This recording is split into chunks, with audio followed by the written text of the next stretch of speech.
I was born in Tuckahoe, near Hillsborough, and about 12 miles from Easton, in Talbot County, Maryland. I have no accurate knowledge of my age, never having seen any authentic record containing it. By far the larger part of the slaves know as little of their ages as horses know of theirs, and it is the wish of most masters within my knowledge to keep their slaves thus ignorant. I do not remember to have ever met a slave who could tell of his birthday. They seldom come nearer to it than planting time, harvest time, cherry time, springtime, or fall time. A want of information concerning my own was a source of unhappiness to me, even during childhood. The white children could tell their ages. I could not tell why I ought to be deprived of the same privilege. I was not allowed to make any inquiries of my master concerning it. He deemed all such inquiries on the part of a slave improper and impertinent, and evidence of a restless spirit. The nearest estimate I can give makes me now between 27 and 28 years of age.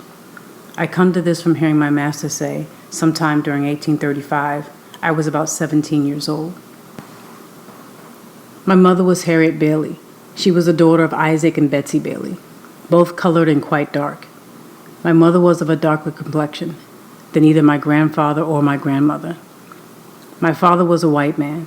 He was admitted to be such by all I ever heard speak of my parentage. The opinion was also whispered that my master was my father, but of the correctness of this opinion I know nothing. The means of knowing was withheld from me. My mother and I were separated when I was but an infant, before I knew her as my mother. It is a common custom in this part of Maryland, from which I ran away, to part children from their mothers at a very early age. Frequently, before the child has reached his 12th month, its mother is taken from it and hired out on some farm on a considerable distance off, and the child is placed under the care of an old woman, too old for field labor. For what this separation is done, I do not know, unless it is to hinder the development of the child's affection towards his mother, and to blunt and destroy the natural affection of the mother for the child. This is the inevitable result. I never saw my mother, to know her as such, more than 4 or 5 times in my life, and each of these times was very short in duration, and at night. She was hired by Mr. Stewart, who lived about 12 miles from my home. She made her journey to see me in the night, traveling the whole distance on foot after the performance of her day's work. She was a field hand, and a whipping is the penalty of not being in the field at sunrise, unless a slave has a special permission from his or her master to the contrary, a permission which they seldom get, and one that gives to him that gives it the proud name of being a kind master. I do not recollect of ever seeing my mother by the light of day. She was with me in the night. She would lie down with me and get me to sleep, but long before I waked she was gone. Very little communication ever took place between us. Death soon ended what little we could have while she lived, and with it her hardships and suffering. She died when I was about 7 years old, on one of my master's farms near Lee's Mill. I was not allowed to be present during her illness, at her death, or burial. She was gone long before I knew anything about it. Never having enjoyed to any considerable extent her soothing presence, her tender and watchful care, I received the tidings of her death with much the same emotions as I should have probably felt at the death of a stranger. Called thus suddenly away, she left me without the slightest intimation of who my father was. The whisper that my master was my father may or may not be true. And true or false, it is of but little consequence to my purpose, while the fact remains, in all its glaring odiousness, that slaveholders have ordained and by law established that the children of slave women shall in all cases follow the condition of their mothers. And this is done too obviously to administer to their own lust, and make a gratification of their wicked desires profitable as well as pleasurable. For by this cunning arrangement, the slaveholder, in a cases not a few, sustains to his slaves the double relation of master and father. I know of such cases, and it is worthy of remark that such slaves invariably suffer greater hardships, and have more to contend with, than others. They are in the first place a constant offense to their mistress. She is ever disposed to find fault with them. They can seldom do anything to please her. She is never better pleased than when she sees them under the lash, especially when she suspects her husband of showing to his mulatto children favors which he withholds from his black slaves. The master is frequently compelled to sell this class of his slaves, out of deference to the feelings of his white wife. And cruel as the deed may strike anyone to be, for a man to sell his own children to human fleshmongers, it is often the dictate of humanity for him to do so. For unless he does this, he must not only whip them himself, but must stand by and see one white son tie up his brother, of but a few shades darker in complexion than himself, and ply the gory lash to his naked back. And if he lifts one word of disapproval, it is set down to his parental partiality, and only makes a bad matter worse, both for himself and the slave whom he would protect and defend. Every year brings with it multitudes of this class of slaves. It was doubtless in consequence of a knowledge of this fact that one great statesman of the South predicted the downfall of slavery by the inevitable laws of population. Whether this prophecy is ever fulfilled or not, it is nevertheless plain that a very different-looking class of people are springing up at the South, and now are held in slavery, from those originally brought to this country from Africa. And if their increase do no other good, it will do away with the force of the argument that God cursed Ham, and therefore American slavery is right. If the lineal descendants of Ham are alone to be scripturally enslaved, it is certain that slavery at the South must soon become unscriptural. For thousands are ushered into the world annually who, like myself, owe their existence to white fathers, and those fathers most frequently their own masters. I have had two masters. My first master's name was Anthony. I do not remember his first name. He was generally called Captain Anthony, a title which I presume he acquired by selling a craft on the Chesapeake Bay. He was not considered a rich slaveholder. He owned 2 or 3 farms and about 30 slaves. His farms and slaves were under the control and the care of an overseer. The overseer's name was Plummer. Mr. Plummer was a miserable drunkard, a profane swearer, and a savage monster. He always went armed with a cow skin and a heavy cudgel. I have known him to cut and slash the women's heads so terribly that even master would be enraged at his cruelty and would threaten to whip him if he did not mind himself.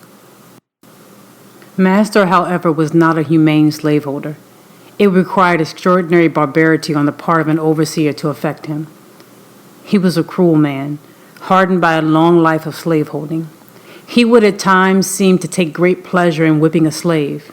I have often been awakened at the dawn of day by the most heart-rending shrieks of an old aunt of mine, whom he used to tie up to a joist and whip upon her naked back till she was literally covered with blood. No words, no tears, no prayers from his gory victim seemed to move his iron heart from its bloody purpose. The louder she screamed, the harder he whipped. And where the blood ran fastest, there he whipped the longest.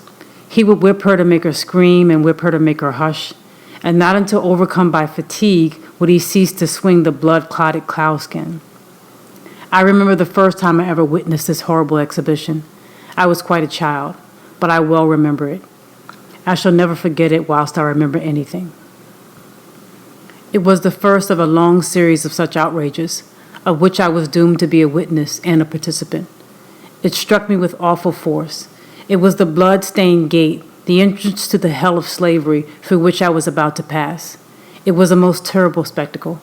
I wish I could commit to paper the feelings with which I beheld it. This occurrence took place very soon after I went to live with my old master, and under the following circumstances.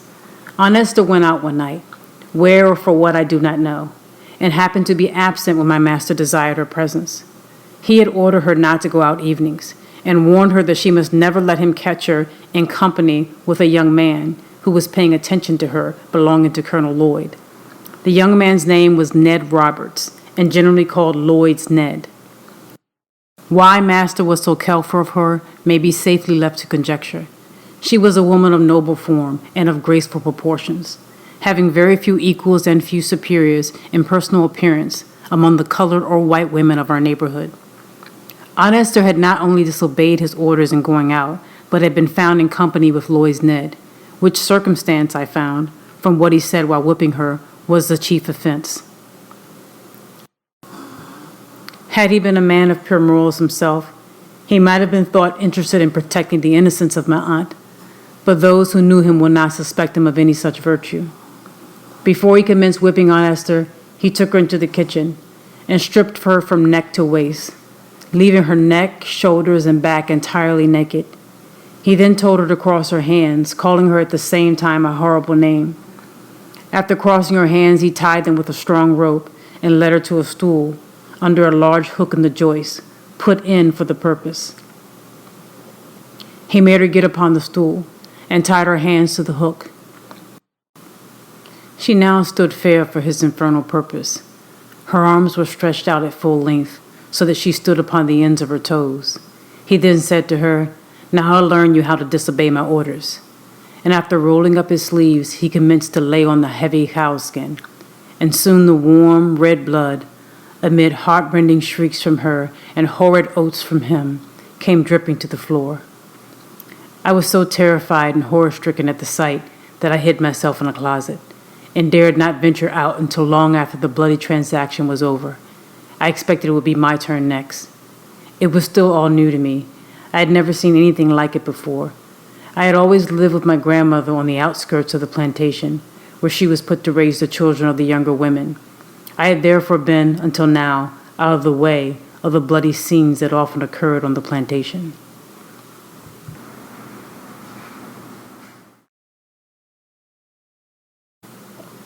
My master's family consisted of 2 sons, Andrew and Richard, one daughter, Lucretia, and her husband, Captain Thomas Auld.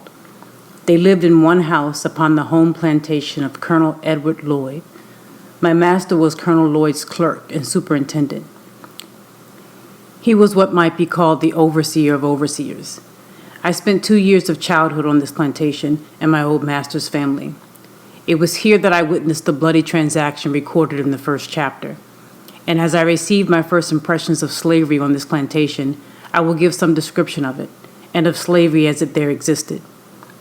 The plantation is about 12 miles north of Easton, in Talbot County, and it is situated on the border of the Miles River.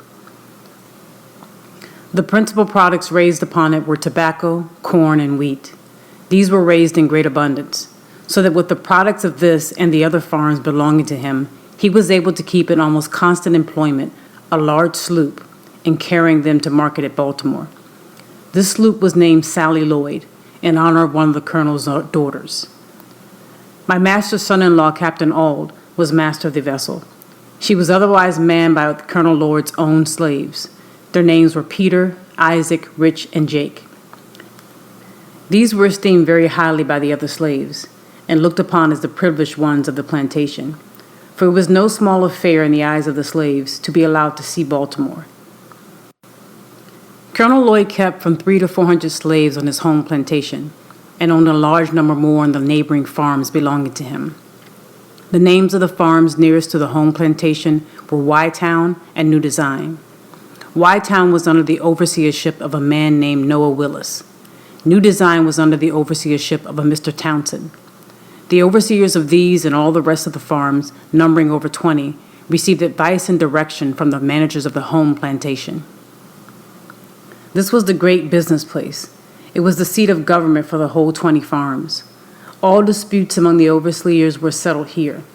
If a slave was convicted of any high misdemeanor, became unmanageable, or evinced a determination to run away, he was brought immediately here, severely whipped, and put on board the sloop, carried to Baltimore and sold to Austin Woolfolk or some other slave trader as a warning to the slaves remaining. Here, too, the slaves of all the other farms received their monthly allowance of food and their yearly clothing. The men and women slaves received, as their monthly allowance of food, 8 pounds of pork, or its equivalent in fish, and 1 bushel of cornmeal. Their yearly clothing consisted of 2 coarse linen shirts, 1 pair of linen trousers, like the shirts, 1 jacket, 1 pair of trousers for the winter, made of coarse Negro cloth, 1 pair of stockings, and 1 pair of shoes, the whole of which could not have cost more than $7. The allowance of slave children was given to their mothers, or the old women having care of them. The children unable to work in the field had neither shoes, stockings, jackets, nor trousers given to them. Their clothing consisted of 2 coarse linen shirts per year. When these failed, They went naked until the next allowance day.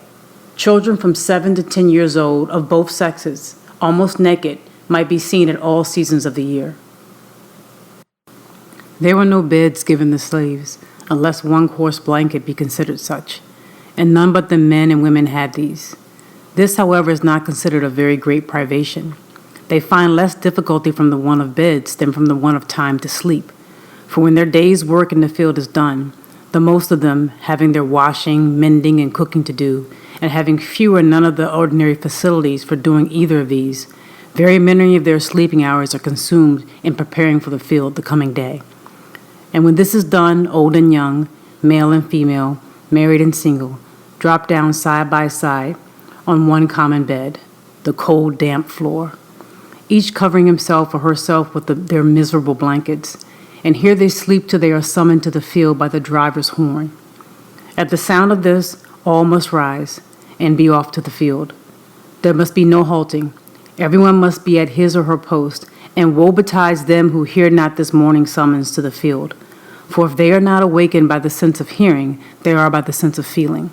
No age nor sex finds any favor. Mr. Sevier, the overseer, used to stand by the door of the quarter, armed with a large hickory stick and heavy cowskin, ready to whip anyone who was so unfortunate as not to hear or from any other cause was prevented from being ready to start the field at the sound of the horn. Mr. Sevier was rightly named. He was a cruel man. I have seen him whip a woman, causing the blood to run half an hour at a time, and this, too, in the midst of her crying children, pleading for their mother's release. He seemed to take pleasure in manifesting his fiendish barbarity. Added to his cruelty, he was a profane swearer. It was enough to chill the blood and stiffen the hair of an ordinary man to hear him talk. Scarce a sentence escaped him but that was commenced or concluded by some horrid oath. The field was the place to witness his cruelty and profanity. His presence made it both the field of blood and of blasphemy. From the rising to the going down of the sun, he was cursing, ravening, cutting, and slashing among the slaves of the field. In the most frightful manner. His career was short. He died very soon after I went to Colonel Lloyd's, and he died as he lived, uttering it with his dying groans, bitter curses, and horrid oaths. His death was regarded by the slaves as the result of merciful providence. Mr. Sevier's place was filled by a man named Mr. Hopkins. He was a very different man. He was less cruel, less profane, and made less noise than Mr. Sevier. His course was characterized by no extraordinary demonstrations of cruelty. He whipped, but seemed to take no pleasure in it. He was called by the slaves a good overseer. The home plantation of Colonel Lloyd wore the appearance of a country village. All the mechanical operations for all the farms were performed here. The shoemaking and mending, the blacksmithing, cartwrighting, coopering, weaving, and grain grinding were all performed by the slaves on the home plantation. The whole place wore a business-like aspect, very unlike the neighboring farms. The number of houses, too, conspired to give it advantage over the neighboring farms. It was called by the slaves the Great House Farm. Few privileges were esteemed higher by the slaves of the out farms than that of being selected to do errands at the Great House Farm. It was associated in their minds with greatness. A representative could not be prouder of his election to a seat in an American Congress than a slave on one of the out farms would be of his election to do errands at the Great House Farm. They regarded it as evidence of great confidence reposed in them by their overseers, and it was on this account, as well as a constant desire to be out of the field from under the driver's lash, that they esteemed it a high privilege, one worth careful living for. He was called the smartest and most trusty fellow who had this honor conferred upon him the most frequently. The competitors for this office sought as diligently to please their overseers as the office seekers in the political parties seek to please and deceive the people. The same traits of character might be seen in Colonel Lloyd's slaves as are seen in the slaves of political parties. The slaves selected to go to the Great House Farm for the monthly allowance for themselves and their fellow slaves were peculiarly enthusiastic.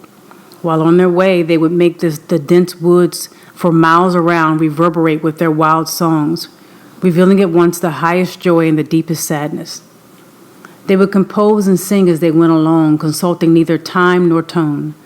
The thought that came up came out, if not in the word, in the sound, and as frequently in the one as in the other.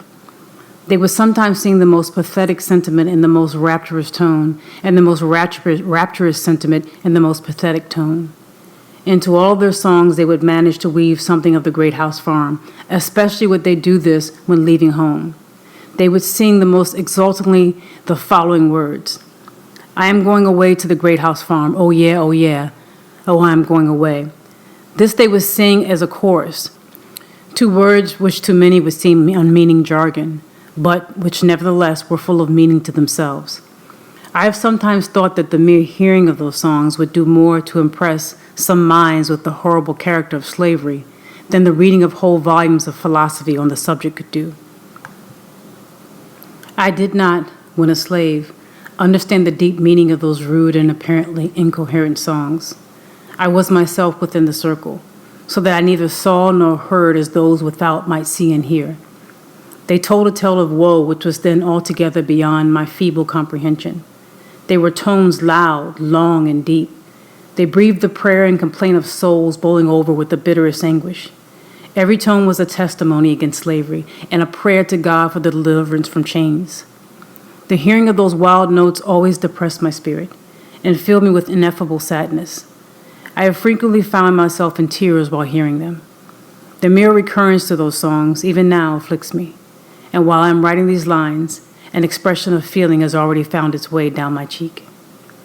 To those songs I trace my first glimmering conception of the dehumanizing character of slavery, and I can never get rid of that conception. Those songs still follow me to deepen my hatred of slavery and quicken my sympathies for my brethren in bonds.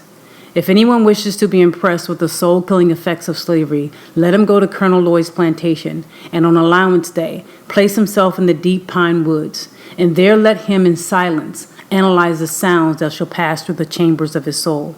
And if he is not thus impressed, it will only be because there is no flesh in his obdurate heart. I have often been utterly astonished since I came to the North to find persons who could speak of the singing among slaves as evidence of their contentment and happiness. It is impossible to conceive of a greater mistake. Slaves sing most when they are most unhappy. The songs of the slave represent the sorrows of his heart, and he is relieved by them, only as an aching heart is relieved by his tears. At least such is my experience. I have often sung to drown my sorrow, but seldom to express my happiness. Crying for joy and singing for joy were alike uncommon to me while in the jaws of slavery. The singing of a man cast away upon a desolate island might be as appropriately considered as evidence of contentment and happiness as the singing of a slave. The songs of the one and of the other are prompted by the same emotion.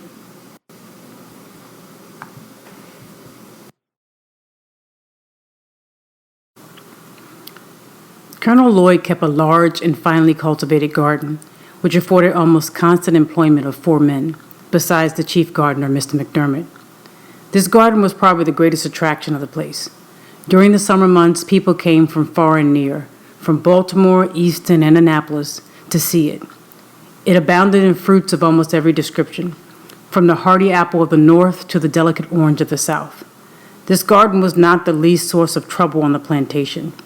Its excellent fruit was quite a temptation to the hungry swarms of boys, as well as the older slaves belonging to Colonel, few of whom had the virtue or the vice to resist it. Scarcely a day passed during the summer but that some slave had to take the lash for stealing fruit. The colonel had to resort to all kinds of stratagems to keep his slaves out of the garden.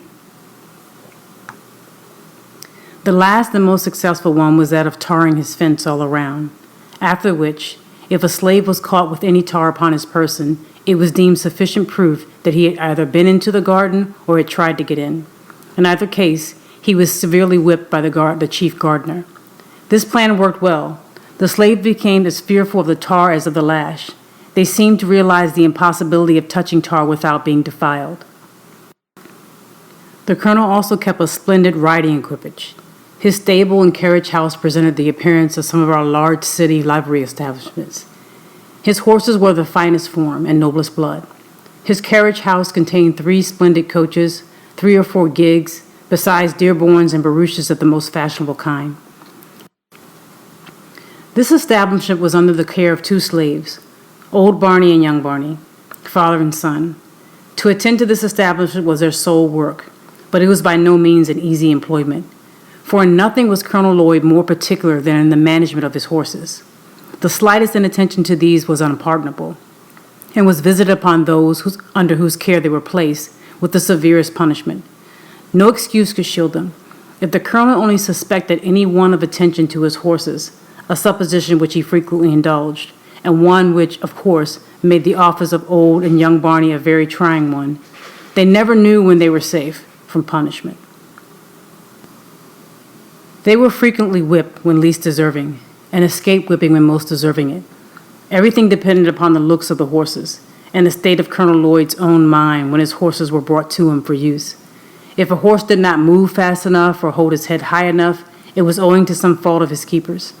It was painful to stand near the stable door and hear the various complaints against the keepers when a horse was taken out for use. This horse has not had the proper attention. He has not been sufficiently rubbed or curried. He has not been properly fed. His food was too wet or too dry. He got it too soon or too late. He was too hot or too cold. He had too much hay and not enough grain, or he had too much grain and not enough hay. Instead of old Barney's attention to the horse, he had very improperly left it to his son. To all these complaints, no matter how unjust, the slave must answer never a word. Colonel Lloyd could not brook any contradiction from a slave. When he spoke, a slave must listen, stand, and tremble, and such was literally the case. I have seen Colonel Lloyd make old Barney, a man between 50 and 60 years of age, uncover his bald head, kneel down upon the cold, damp ground, and receive upon his naked and toil-worn shoulders more than 30 lashes at a time. Colonel Lloyd had 3 sons, Edward, Murray, and Daniel, and 3 sons-in-law, Mr. Winder, Mr. Nicholson, and Mr. Lowndes.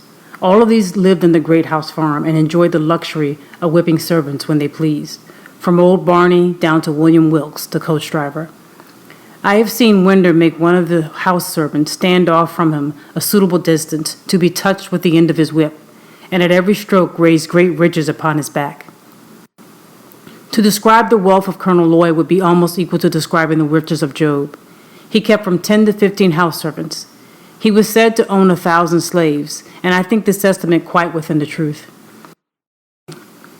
Colonel Lloyd owned so many that he did not know them when he saw them, nor did all the slaves of the out farm know him.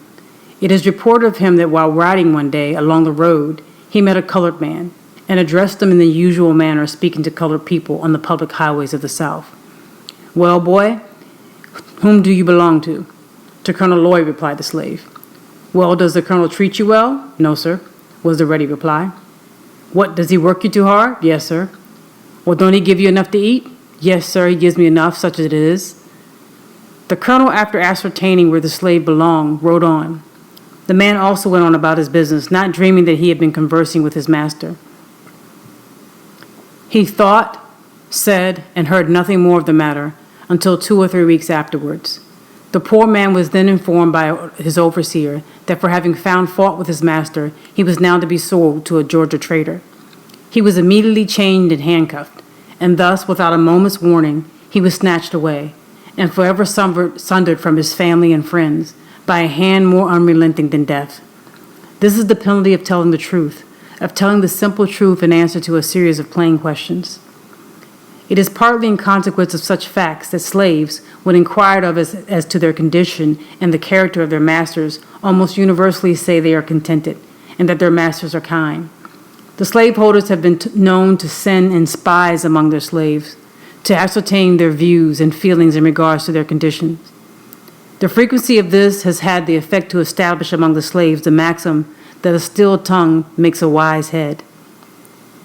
They suppress the truth rather than take the consequences of telling it, and in so doing prove themselves to be a part of the human family. If they have anything to say of their master, it is generally in their master's favor, especially when speaking to an untried man. I have been frequently asked when a slave if I had a kind master, and do not remember ever to have given a negative answer. Nor did I, in pursuing this course, consider myself as uttering what was absolutely false, for I always measured the kindness of my master by the standard of kindness set up among slaveholders around us. Moreover, slaves are like other people and imbibe just prejudices quite common to others. They think their own better than that of others. Many, under the influence of this prejudice, think their own masters are better than the masters of other slaves. And this, too, in some cases, when the very reverse is true. Indeed, it is not uncommon for slaves even to fall out and quarrel among themselves about the relative goodness of their masters, each contending for the superior goodness of his own over that of the others. At the very same time, they mutually execrate their masters when viewed separately. It was so on our plantation. When Colonel Lloyd's slaves met the slaves of Jacob Jepson, they seldom parted without a quarrel about their masters. Colonel Lloyd's slaves contended that he was the richest, and Mr. Jepson's slaves that he was the smartest and most of a man. Colonel Lloyd's slaves would boast of his ability to buy and sell Jacob Jepson. Mr. Jepson's slaves would boast his ability to whip Colonel Lloyd.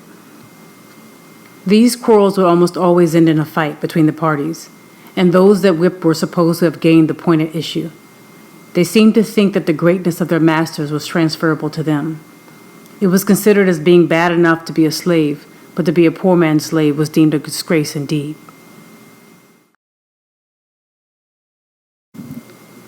Mr. Hopkins remained but a short time in the office of overseer. Why his career was so short I do not know, but suppose he lacked the necessary severity to suit Colonel Lloyd. Mr. Hopkins was succeeded by a Mr. Austin Gore, a man possessing in an eminent degree all those traits of character indispensable to what is called a first-rate overseer. Mr. Gore had served Colonel Lloyd in the capacity of overseer upon one of the out farms, and had showed himself worthy of the high station of overseer upon the home or great house farm. Mr. Gore was proud, ambitious, and persevering. He was artful, cruel, and obdurate. He was just a man for such a place, and it was just a place for such a man. It afforded scope for the full exercise of all his powers, and he seemed to be perfectly at home in it. He was one of those who could torture the slightest look, word, or gesture on the part of a slave into impudence, and would treat it accordingly. There must be no answering back to him. No explanation was allowed a slave, showing himself to have been wrongfully accused. Mr. Gore acted fully up to the maxim laid down by slaveholders. It is better that a dozen slaves should suffer under the lash than that the overseer should be convicted in the presence of the slaves of having been at fault. No matter how innocent a slave might be, it availed him nothing when accused by Mr. Gore of any misdemeanor. To be accused was to be convicted, and to be convicted was to be punished. The one always followed the other with immutable certainty. To escape punishment was to escape accusation, and few slaves had the fortune to do either under the overseership of Mr. Gore. He was just proud enough to demand the most debasing homage of a slave, and quite servile enough to crouch himself at the feet of the master. He was ambitious enough to be contented with nothing short of the highest rank of overseers, and persevering enough to reach the height of his ambition. He was cruel enough to inflict the severest punishment, artful enough to descend to the lowest trickery, and obdurate enough to be insensible to the voice of a reproving conscience. He was, of all the overseers, the most dreaded by the slaves. His presence was painful, his eye flashed confusion, and seldom was his sharp, shrill voice heard without producing horror and trembling in their ranks. Mr. Gore was a grave man, and though a young man, he indulged in no jokes, said no funny words, seldom smiled. His words were in perfect keeping with his looks, and his looks were in perfect keeping with his words. Overseers will sometimes indulge in a witty word, even with the slaves. Not so with Mr. Gore. He spoke but to command, and commanded but to be obeyed. He dealt sparingly with his words and bountifully with his whip, never using the former where the latter would answer as well. When he whipped, he seemed to do so from a sense of duty, and feared no consequences. He did nothing reluctantly, no matter how disagreeable, always at his post, never inconsistent. He never promised but to fulfill. He was, in a word, a man of the most inflexible firmness and stone-like coolness.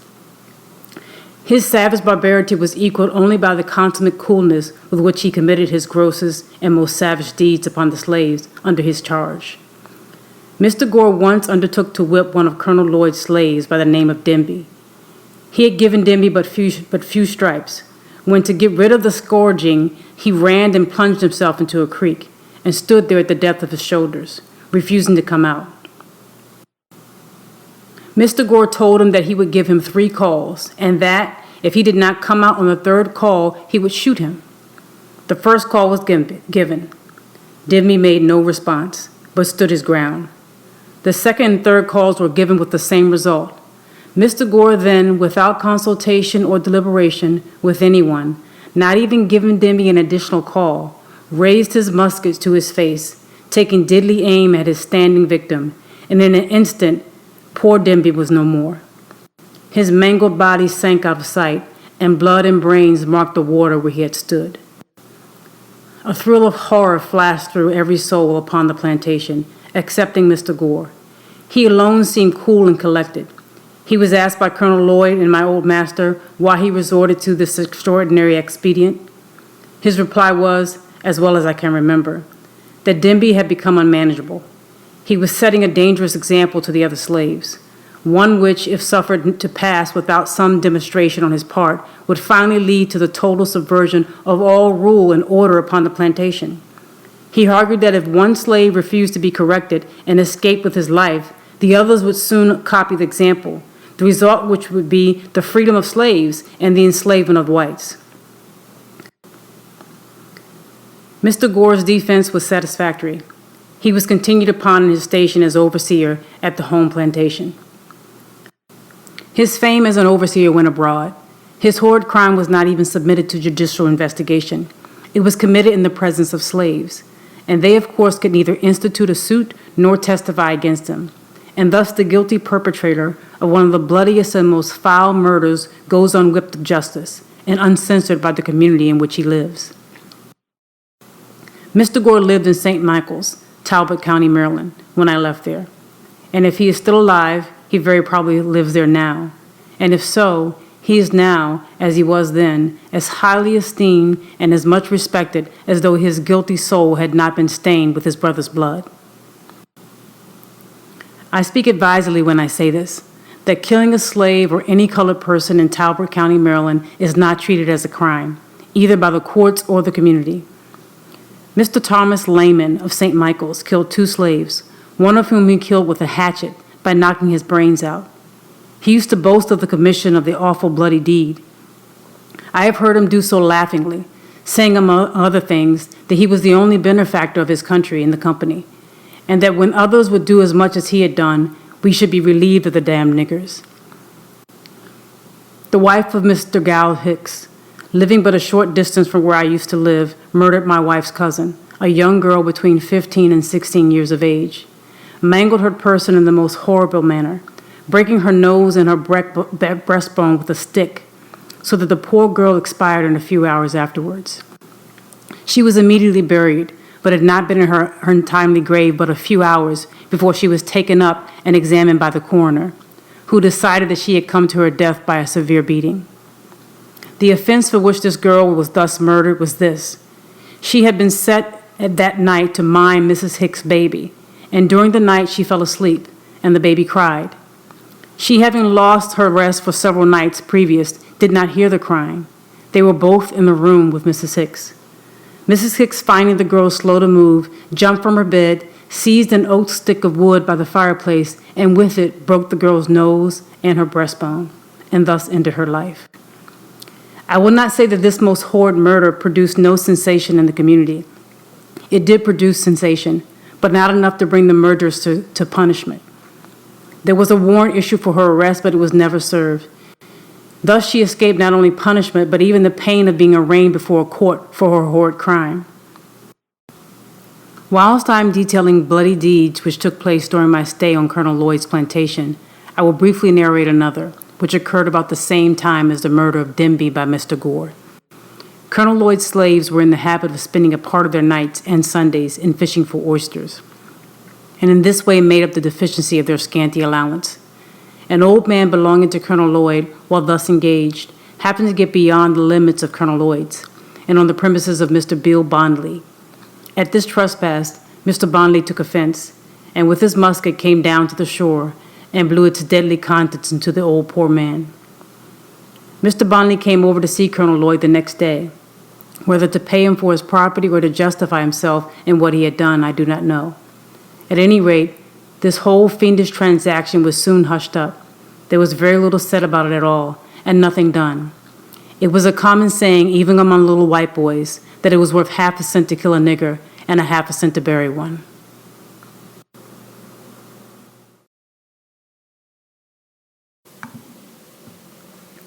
As to my own treatment while I lived on Colonel Lloyd's plantation, it was very similar to that of the other slave children. I was not old enough to work in the field, and there being little else than field work to do, I had a great deal of leisure time. The most I had to do was to drive up the cows at evening, keep the fowls out of the garden, keep the front yard clean, and run errands for my old master's daughter, Mrs. Lucretia Auld. The most of my leisure time I spent in helping Master Daniel Lloyd in finding his birds after he had shot them. My connection with Master Daniel was one of some advantage to me. He became quite attached to me and was sort of a protector of me. He would not allow the older boys to impose upon me and would divide his cakes with me. I was seldom whipped by my old master and suffered little from anything else other than hunger and cold. I suffered much from hunger, but much more from cold.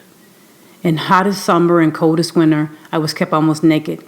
No shoes, no stockings, no jacket, no trousers, nothing on but a coarse-toed linen shirt reaching only to my knees. I had no bed. I must have perished with cold, but at the coldest nights I used to steal a bag which was used for carrying corn to the mill. I would crawl into this bag and there sleep on the cold, damp clay floor with my head in and my feet out. My feet have been so cracked with the frost that the pen with which I am writing might be laid in the gashes. We were not regularly allowanced. Our food was coarse cornmeal boiled. This was called mush. It was put into a large wooden tray or trough and set down upon the ground. The children were then called, like so many pigs, and like so many pigs they would come and devour the mush. Some with oyster shells, others with pieces of shingle, some with naked hands, and none with spoons. He that ate fastest got most. He that was strongest secured the best place, and few left the trough satisfied. I was probably between 7 and 8 years old when I left Colonel Lloyd's plantation. I left it with joy.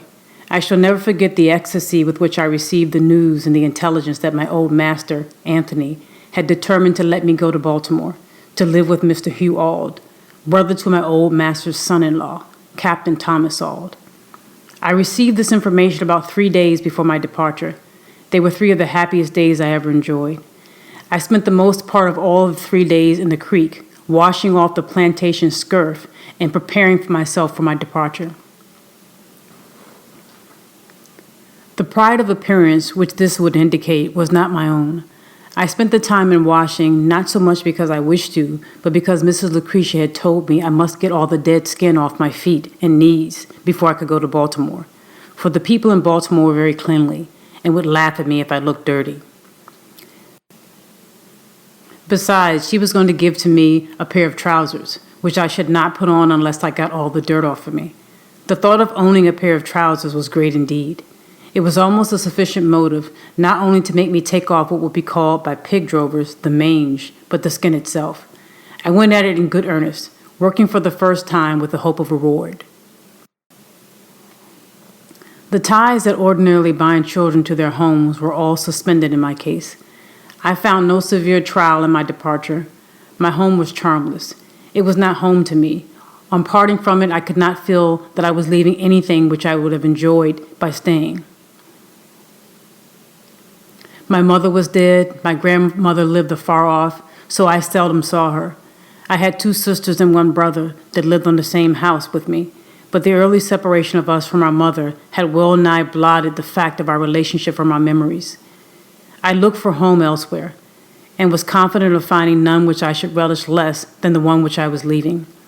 If, however, I found in my new home hardship, hunger, whipping, and nakedness, I had the consolation that I should not have escaped any one of them by staying.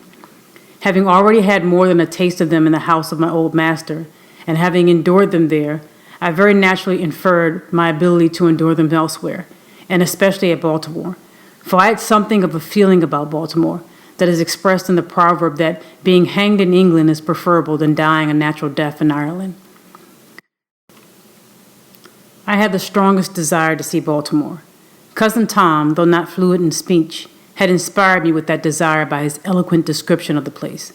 I could never point out anything at the great house, no matter how beautiful or powerful, but that he had seen something in Baltimore far exceeding, both in beauty and strength, the object which I pointed out to him. Even the great house itself, with all its pictures, was far inferior to many buildings in Baltimore.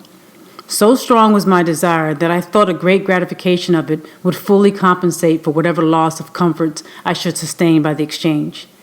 I left without a regret, and with the highest hopes of future happiness. We sailed out of Miles River for Baltimore on a Saturday morning. I remember only the day of the week, for at that time I had no knowledge of the days of the month, nor of the months of the year. On setting sail, I walked aft and gave to Colonel Lloyd's plantation what I hoped would be the last look. I then placed myself in the bows of the sloop and there spent the remainder of the day in looking ahead, interesting myself in what was in the distance rather than the things nearby or behind. In the afternoon of that day, we reached Annapolis, the capital of the state. We stopped but a few moments, so that I had no time to go on shore. It was the first large town I had ever seen, and though it would look small compared to some of our New England factory villages, I thought it a wonderful place for its size, more imposing even than the Great House Farm. We arrived at Baltimore early on Sunday morning, landing at Smith's Wharfs, not far from Bowley's Wharf. We had on board the sloop a large flock of sheep, and after aiding in driving them to the slaughterhouse of Mr. Curtis on Loudon Slaughter's Hill, I was conducted by Rich, one of the hands belonging on board of the sloop, to my new home on Alcienda Street, near Mr. Gardner's shipyard on Fells Point. Mr. and Mrs. Auld were both at home, and met me at the door with their little son Thomas, to take care of whom I had been given. And here I saw what I had never seen before. It was a white face beaming with the most kindly emotions. It was the face of my new mistress, Sophia Auld. I wish I could describe the rapture that flashed through my soul as I beheld it. It was a new and strange sight to me, brightening up my pathway with the light of happiness. Little Thomas was told there was his Freddie, and I was told to take care of little Thomas.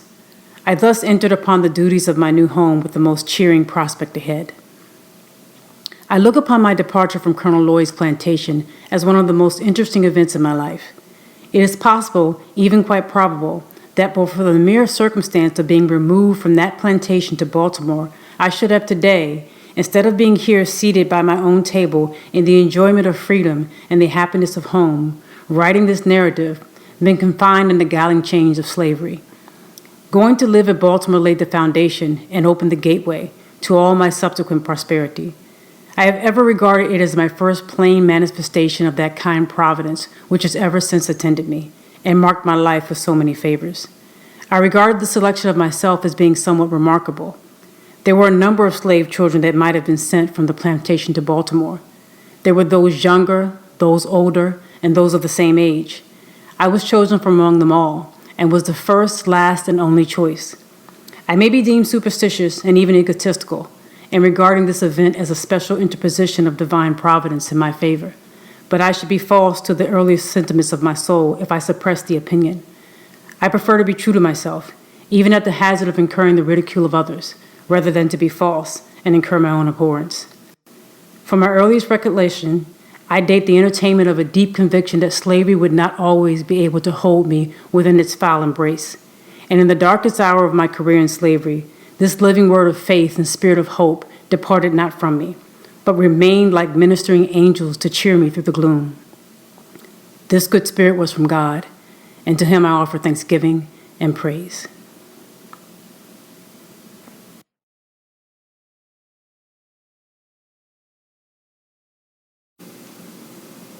My new mistress proved to be all she appeared when I first met her at the door, a woman of the kindest heart and finest feelings. She had never had a slave under her control previously to myself, and prior to her marriage, she had been dependent upon her own industry for a living. She was by trade a weaver, and by constant application to her business, she had been in a good degree preserved from the blighting and dehumanizing effects of slavery. I was utterly astonished at her goodness. I scarcely knew how to behave towards her. She was entirely unlike any other white woman I had ever seen. I could not approach her as I was accustomed to approach other white ladies. My early instruction was all out of place. The crouching servility usually so acceptable a quality in a slave did not answer when manifested toward her. Her favor was not gained by it. She seemed to be disturbed by it.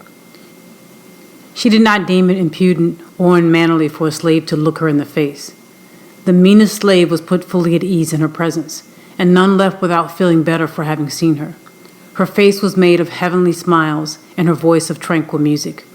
But alas, this kind heart had but a short time to remain such. The fatal poison of irresponsible power was already in her hands, and soon commenced its infernal work. That cheerful eye under the influence of slavery soon became red with rage. That voice, made of all sweet accord, changed to one of harsh and horrid discord, and that angelic face gave place to that of a demon. Very soon after I went to live with Mr. and Mrs. Auld, she very kindly commenced to teach me the ABC. After I had learned this, she assisted me in learning to spell words of 3 and 4 letters. Just at this point of my progress, Mr. Auld found out what was going on, and at once forbade Mrs. Auld to instruct me further, telling her, among other things, that it was unlawful, and as well as unsafe, to teach a slave to read. To use his own words further, he said, "If you give a nigger an inch, he will take an ell. A nigger should know nothing but to obey his master, to do as he is told to do. Learning would spoil the best nigger in the world. Now," said he, "if you teach that nigger," speaking of myself, "how to read, there would be no keeping him. It would forever unfit him to be a slave. He would at once become unmanageable and of no value to his master. As to himself, it could do him no good, but a great deal of harm. It would make him discontented and unhappy." These words sank deep into my heart and stirred up sentiments within that lay slumbering, and called into existence an entirely new train of thought. It was a new and special revelation, explaining dark and mysterious things with which my youthful understanding had struggled, but struggled in vain. I now understood what had been to me a most perplexing difficulty, to wit, the white man's power to enslave the black man. It was a grand achievement, and I prized it highly. From that moment, I understood the pathway from slavery to freedom. It was just what I wanted. I had got it at a time when I least expected it. Whilst I was saddened by the thought of losing the aid of my kind mistress, I was gladdened by the invaluable instruction which, by the merest accident, I had gained from my master. Though conscious of the difficulty of learning without a teacher, I set out with high hope and a fixed purpose, at whatever cost of trouble, to learn how to read. The very decided manner with which he spoke and strove to impress his wife with the evil consequences of giving me instruction served to convince me that he was deeply sensible of the truths that he was uttering. It gave me the best assurance that I may rely with the utmost confidence on the results which he said would follow from teaching me to read. What he most dreaded, that I most desired. What he most loved, that I most hated. That which to him was a great evil, to be carefully shunned, was to me a great good, to be diligently sought. And the argument which he so warmly urged against my learning to read only served to inspire me with a desire and determination to learn. In learning to read, I owe almost as much to the bitter opposition of my master as to the kindly aid of my mistress. I acknowledge the benefit of both. I had resided but a short time in Baltimore before I observed a marked difference in the treatment of slaves from that which I had witnessed on the country. A city slave is almost a free man, compared with a slave on a plantation. He's much better fed and clothed and enjoys privileges altogether unknown to the slave on the plantation. There is a vestige of decency, a sense of shame, that does much to curb and check those outbreaks of atrocious cruelty so commonly enacted upon the plantation. He is a desperate slaveholder who will shock the humanity of his non-slaveholding neighbors with the cries of his lacerated slave. Few are willing to incur the odium attaching to the reputation of being a cruel master, and above all things, they would not want to be known as not giving a slave enough to eat. Every city slaveholder is anxious to have it known of him that he feeds his slaves well, and it is due to them to say that most of them do give their slaves enough to eat. There are, however, some painful exceptions to this rule. Directly opposite to us on Philpott Street lived Mr. Thomas Hamilton. He owned 2 slaves. Their names were Henrietta and Mary. Henrietta was about 22 years of age. Mary was about 14. And of all the mangled and emaciated creatures I've ever looked upon, these two were the most so. His heart must be harder than stone that could look upon these unmoved. The head, neck, and shoulders of Mary were literally cut to pieces. I have frequently felt her head and found it nearly covered with festering sores caused by the lash of her cruel mistress. I do not know that her master ever whipped her, but I have been an eyewitness to the cruelty of Mrs. Hamilton. I used to be in Mr. Hamilton's house nearly every day. Mrs. Hamilton used to sit in a large chair in the middle of the room with a heavy cowskin stick always beside her, and scarce an hour passed during the day but was marked with the blood of one of these slaves. The girls seldom passed her without her saying, "Move faster, you black gip," at the same time giving them a blow with the cowskin over their head or shoulders, often drawing blood. Then she would say, "Take that, you black gip," continuing, "If you don't move faster, I'll move you." Added to the cruel lashings to which these slaves were subjected, they were kept nearly half-starved. They seldom knew what it was to eat a full meal. I have seen Mary contending with the pigs for the offal thrown into the street. So much was Mary kicked and cut to pieces that she was oftener called pecked than by her real name.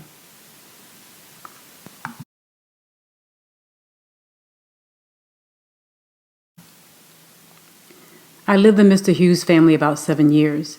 During this time, I succeeded in learning to read and write.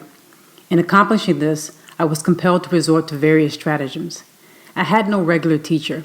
My mistress, who had kindly commenced to instruct me, had, in compliance with the advice and direction of her husband, not only ceased to instruct me, but had set her face against my being instructed by anyone else. It is due, however, to my mistress to say of her that she did not adopt this course of treatment immediately. She at first lacked the depravity indispensable to shutting me up in mental darkness. It was at least necessary for her to have some training in the exercise of irresponsible power to make her equal to the task of treating me as though I was a brute. My mistress was, as I have said, a kind and tender-hearted woman, and in the simplicity of her soul, she commenced, when I first went to live with her, to treat me as she supposed one human being ought to treat another. In entering upon the duties of a slaveholder, she did not seem to perceive that I sustained to her the relation of a mere chattel, and that for her to treat me as a human being was not only wrong, but dangerously so. Slavery proved as injurious to her as it did to me. When I went there, she was a pious, warm, and tender-hearted woman. There was no sorrow or suffering for which she had not a tear. She had bread for the hungry, clothes for the naked, and comfort for every mourner that came within her reach. Slavery soon proved its ability to divest her of these heavenly qualities. Under its influence, the tender heart became stone, and a lamb-like disposition gave way to one of a tiger-like fierceness. The first step in her downward course was in ceasing to instruct me. She now commenced to practice her husband's precepts. She finally became even more violent in her opposition than her husband himself. She was not satisfied with simply doing as well as he had commanded. She seemed anxious to do better. Nothing seemed to make her more angry than to see me with a newspaper. She seemed to think that here lay the danger. I have had her rush at me with a face made all up of fury and snatch from me a newspaper in a manner that fully revealed her apprehension. She was an apt woman, and a little experience soon demonstrated to her satisfaction that education and slavery were incompatible with each other. From this time I was most narrowly watched. If I were in a separate room any considerable length of time, I was sure to be expected of having a book, and was at once called to give an account of myself. All this, however, was too late. The first step had been taken. Mistress, in teaching me the alphabet, had given me the inch, and no precaution could prevent me from taking the L. The plan which I adopted, and the one by which I was most successful, was that of making friends of all the little white boys whom I met on the street. As many of these as I could I converted into teachers. With their kindly aid obtained at different times and in different places, I finally succeeded in learning to read. When I was sent on errands, I always took my book with me, and by going one part of my errand quickly, I found time to get a lesson in before my return. I used also to carry bread with me, enough of which was always in the house, and to which I was always welcome, for I was much better off in this regard than many of the poor white children in our neighborhood. This bread I used to bestow upon the hungry little urchins, who in return would give me that more valuable bread of knowledge. I am strongly tempted to give the names of 2 or 3 of these little boys as a testimony to the gratitude and affection I bear them, but prudence forbids. Not that it would injure me, but it might embarrass them, for it is almost an unpardonable offense to teach slaves to read in this Christian country. It is enough to say of the dear little fellows that they lived on Philpott Street, very near Durgan and Bailey's shipyard. I used to talk this matter of slavery over with them. I would sometimes say to them, I wish I could be as free as they would be when they got to be men. You will be free as soon as you are 21, but I am a slave for life. Have not I as good a right to be free as you have? These words used to trouble them. They would express for me the liveliest sympathy and console me with the hope that something would occur by which I might be free. I was now about 12 years old, and the thought of being a slave for life began to bear heavily upon my heart. Just about this time, I got a hold of a book entitled The Columbian Orator. Every opportunity I got, I used to read this book. Amongst the other interesting matter, I found it in a dialogue between a master and his slave. The slave was represented as having run away from his master 3 times. The dialogue represented the conversation which took place between them when the slave was taken and retaken the 3rd time. In this dialogue, the whole argument in behalf of slavery was brought forward by the master, all of which was disposed of by the slave. The slave was made to say some very smart as well as impressive things in reply to his master, things which had the desired though unexpected effect, for the conversation resulted in the voluntary emancipation of the slave on the part of the master. In the same book, I met with one of Sheridan's mighty speeches on and in behalf of Catholic emancipation. These were choice documents to me. I read them over and over again with unabated interest. They gave tongue to my interesting thoughts of my own soul, which had frequently flashed through my mind and died away for want of utterance. The moral which I gained from the dialogue was the power of truth over the conscience of even a slaveholder. What I got from Sheridan was a bold denunciation of slavery and a powerful vindication of human rights. The reading of these documents enabled me to utter my thoughts and to meet the arguments brought forward to sustain slavery. But while they relieved me of one difficulty, they brought on another even more painful one than the one of which I was relieved. The more I read, the more I was led to abhor and detest enslavers. I could regard them in no other light than a band of successful robbers who had left their homes and gone to Africa and stolen us from our homes, and in a strange land reduced us to slavery. I loathed them as being the meanest and as well as the most wicked of men. As I read and contemplated the subject, behold, that very discontentment which Master Hugh had predicted would follow my learning to read had already come, to torment and sting my soul to unutterable anguish. As I writhed under it, I would at times feel that learning to read had been a curse rather than a blessing. It had given me a view of my wretched condition, without the remedy. It opened my eyes to the horrible pit, but no ladder upon which to get out. In moments of agony, I envied my fellow slaves for their stupidity. I have often wished myself a beast. I preferred the condition of the meanest reptile to my own. Anything, no matter what, to get rid of thinking. It was this everlasting thinking of my condition that tormented me. There was no getting rid of it. It was pressed upon me by every object within sight of or hearing, animate or inanimate. The silver trump of freedom had roused my soul to eternal wakefulness. Freedom now appeared to disappear no more forever. It was heard in every sound and seen in everything. It was ever present to torment me with a sense of my wretched condition. I saw nothing without seeing it. I heard nothing without hearing it, and felt nothing without feeling it. It looked from every star, it smiled from every calm, breathed in every wind, and moved in every storm. I often found myself regretting my own existence and wishing myself dead.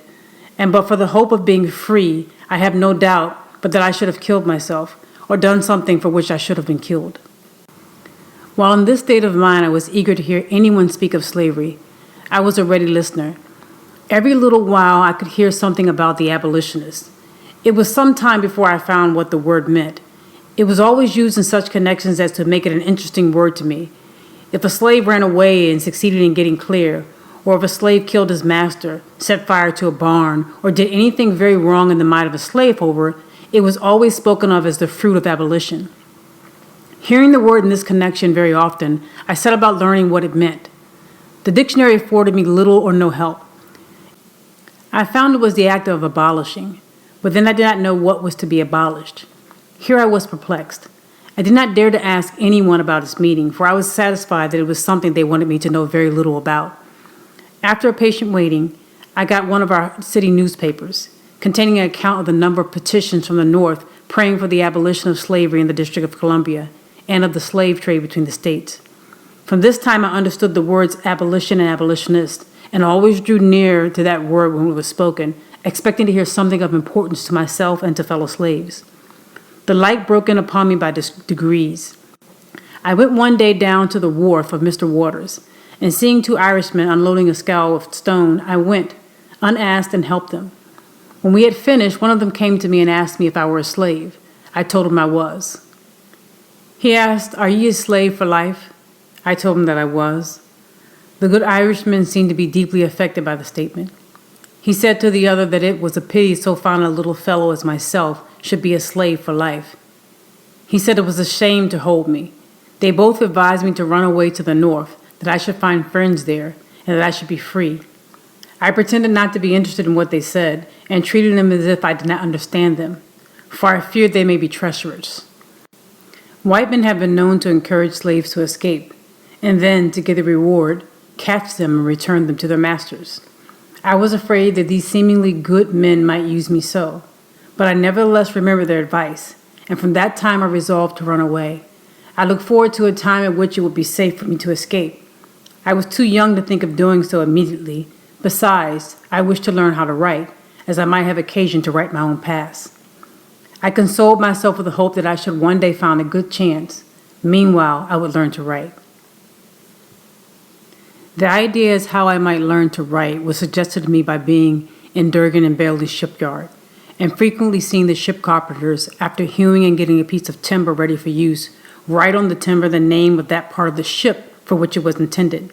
When a piece of timber was intended for the larboard side, it would be marked thus, L. When a piece was for the starboard side, it would be marked thus, S. A piece for the larboard side for forward would be marked thus, LF. When a piece was for the starboard side forward, it would be marked thus, SF. For larboard aft, it would be marked LA. For starboard aft, it would be marked SA. I soon learned the names of these letters and for what they were intended when placed upon a piece of timber in the shipyard. I immediately commenced copying them, and in a short time was able to make the 4 letters named. After that, when I met any boy who I knew could write, I would tell him I could write as well as he. The next word would be, "I don't believe you, let me see you try it." I would then make the letters which I had so fortunate as to learn and ask him to beat that. In this way I got a good many lessons in writing, which it was quite impossible I should ever have gotten in any other way. During this time, my copybook was the board fence, brick wall, and pavement. My pen was ink with a lump of chalk. With these, I learned mainly how to write. I then commenced and continued copying the italics in Westford's spelling book until I could make them all without looking on the book. By this time, my little master Thomas had gone to school and learned how to write, and had written over a number of copybooks. These had been brought home and shown to some of our near neighbors, and then laid aside. My mistress used to go to class meeting at the Wilk Street Meeting House every Monday afternoon, and leave me to take care of the house. When left thus, I used to spend the time in writing in the spaces left in Mr. Thomas's copybook, copying what he had written. I continued to do this until I could write a hand very similar to that of Master Thomas. Thus, after a long, tedious effort for years, I finally succeeded in learning how to write.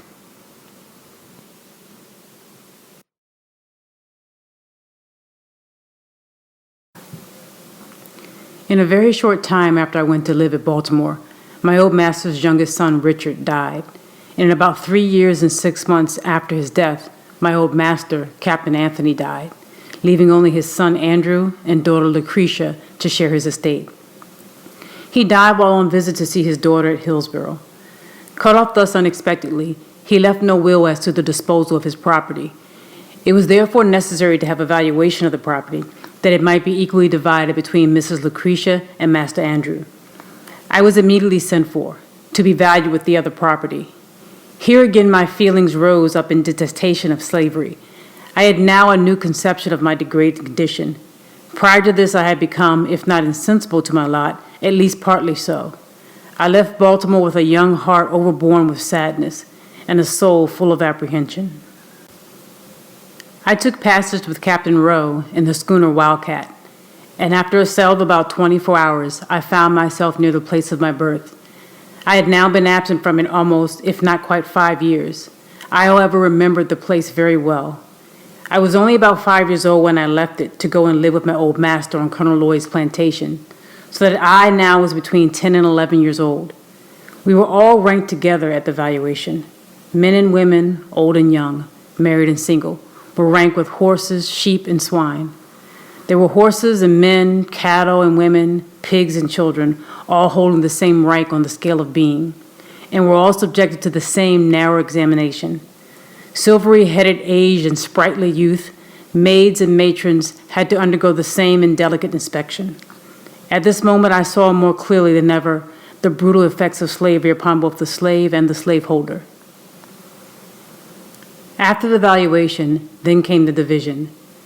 I have no language to express the high excitement and deep anxiety which were felt among us poor slaves during this time. Our fate for life was now to be decided. We had no more voice in that decision than the brutes among whom we were ranked. A single word from the white men was enough, against all our wishes, prayers, and entreaties, to sunder forever the dearest friends, dearest kindred, and strongest ties known to human beings. In addition to the pain of separation, there was the horrid dread of falling into the hands of Master Andrew.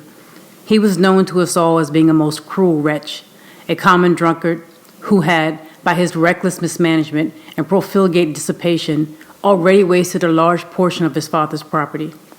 We all felt that we might as well be sold at once to the Georgia traders as to pass into his hands, for we knew that that would be our inevitable condition, a condition held by us all in the utmost horror and dread. I suffered more anxiety than most of my fellow slaves. I had known what it was to be kindly treated. They knew nothing of the kind. They had seen little or nothing of the world. They were in very deed men and women of sorrow and acquainted with grief. Their backs had been made familiar with the bloody lash, so that they had become callous. Mine was yet tender.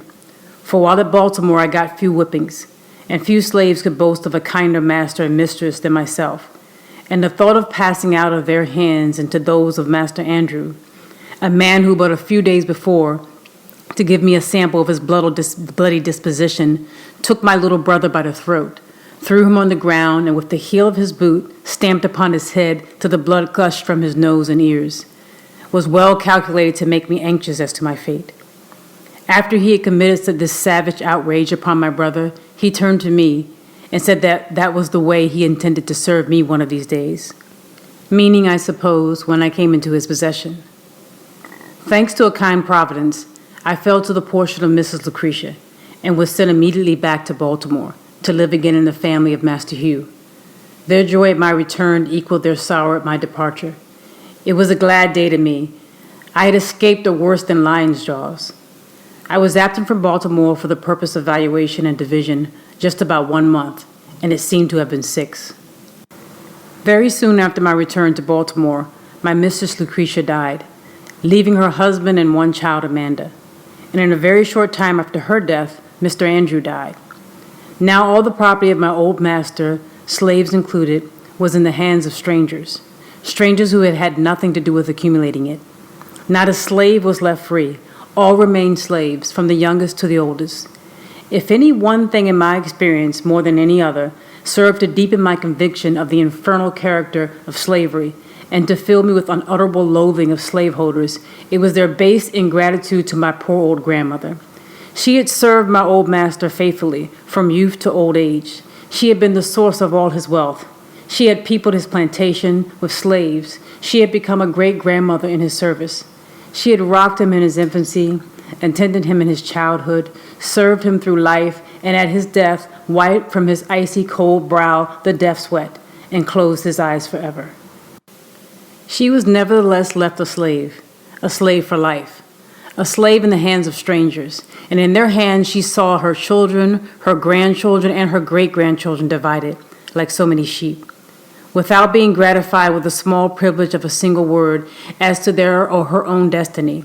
And to cap the climax of their base ingratitude and fiendish barbarity, my grandmother, who was now very old, having outlived my old master and all his children, having seen the beginning and end of them all, and her present owners finding she was of but little value, her frame already racked with the pains of old age, and complete helplessness fast stealing over her once active limbs, they took her to the woods, built her a little hut, put up a little mud chimney, and then made her welcome to the privilege of supporting herself there in perfect loneliness, thus virtually turning her out to die. If my poor old grandmother now lives, she lives to suffer in utter loneliness. She lives to remember and mourn over the loss of children, the loss of grandchildren, and the loss of great-grandchildren. They are, in the language of the slave poet Whittier, gone, gone, sold and gone, to the ripe swamp dank and lone, where the slave whip ceaseless swings, where the noisome insect stings, where the fear demon strews, poison with the falling dews, with the sickly sunbeams glare through the hot and misty air. Gone, gone, sold and gone, to the ripe swamp dank and lone. From Virginia hills and waters, woe is me, my stolen daughters. The hearth is desolate. The children, the unconscious children, who once sang and danced in her presence, are gone. She gropes her way in the darkness of age for a drink of water. Instead of the voices of her children, she hears by day the moans of the dove, and by night the screams of the hideous owl. All is gloom. The grave is at the door. And now, when weighed down by the pains and aches of old age, when the head inclines to the feet, when the beginning and the ending of human existence meets, and helpless infancy and painful old age combine together, at this time, this most needful time, the time for the exercise of that tenderest and affection which only children can exercise towards a declining parent, my poor old grandmother, the devoted mother of 12 children, is left all alone, in yonder little hut, before a few dim embers. She stands, she sits, she staggers, she falls, she groans. She dies, and there are none of her children or grandchildren present, to wipe from her wrinkled brow the cold sweat of death, or to place beneath the sod her fallen remains. Will not a righteous God visit for these things? In about 2 years after the death of Mrs. Lucretia, Master Thomas married a second wife. Her name was Rowena Hamilton. She was the eldest daughter of Mr. William Hamilton. Master now lived in St. Michael's. Not long after his marriage, a misunderstanding took place between himself and Master Hugh, and as a means of punishing his brother, he took me from him to live with himself at St. Michael's. Here I underwent another most painful separation.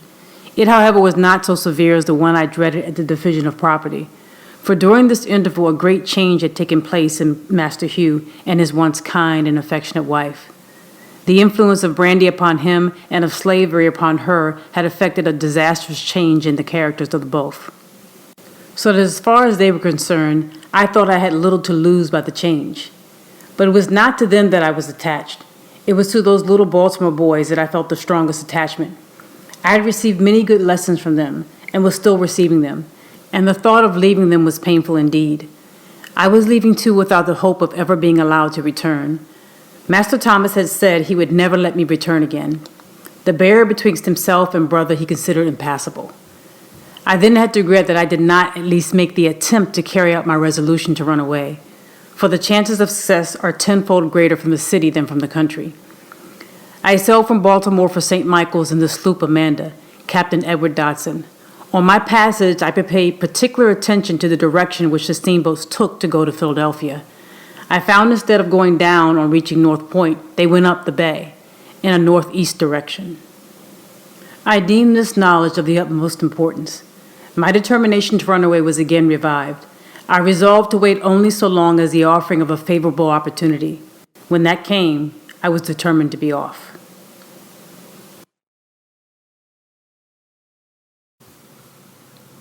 I have now reached a period of my life when I can give dates. I left Baltimore and went to live with Master Thomas Auld at St. Michael's in March 1832. It was now more than 7 years since I lived with him in the family of my old master on Colonel Lloyd's plantation. We, of course, were now almost entire strangers to each other. He was to me a new master, and I to him a new slave. I was ignorant of his temper and disposition. He was equally so of mine. A very short time, however, brought us into full acquaintance with each other. I was made acquainted with his wife, not less than with myself. They were well matched, being equally mean and cruel. I was now, for the first time during a space of more than 7 years, made to feel the painful gnawings of hunger, a something which I had not experienced before since I left Colonel Lloyd's plantation. It went hard enough with me then, when I could look back to no period at which I had enjoyed sufficiency. It was tenfold harder after living in Master Hughes's family, where I had always had enough to eat, and of that which was good. I've said Master Thomas was a mean man. He was so.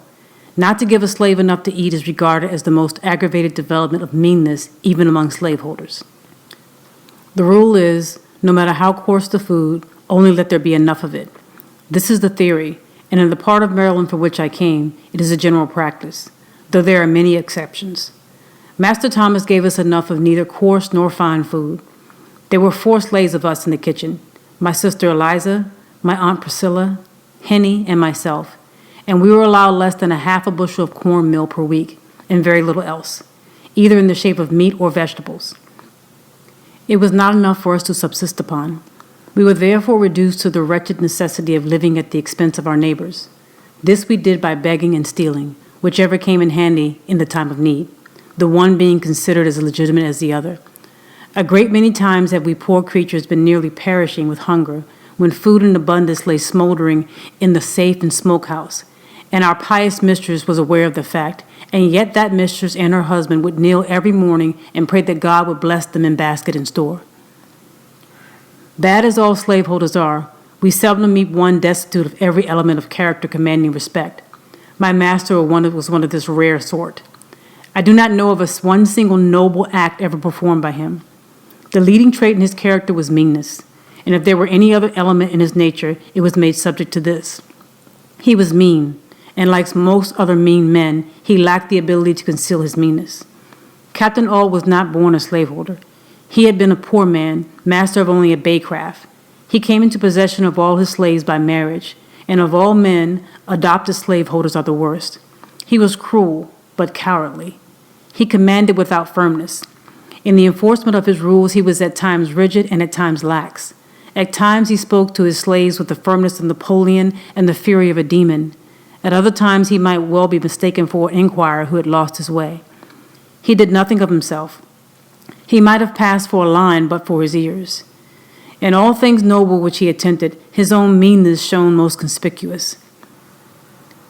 His airs, words, and actions were the airs, words, and actions of born slaveholders, and being assumed, were awkward enough.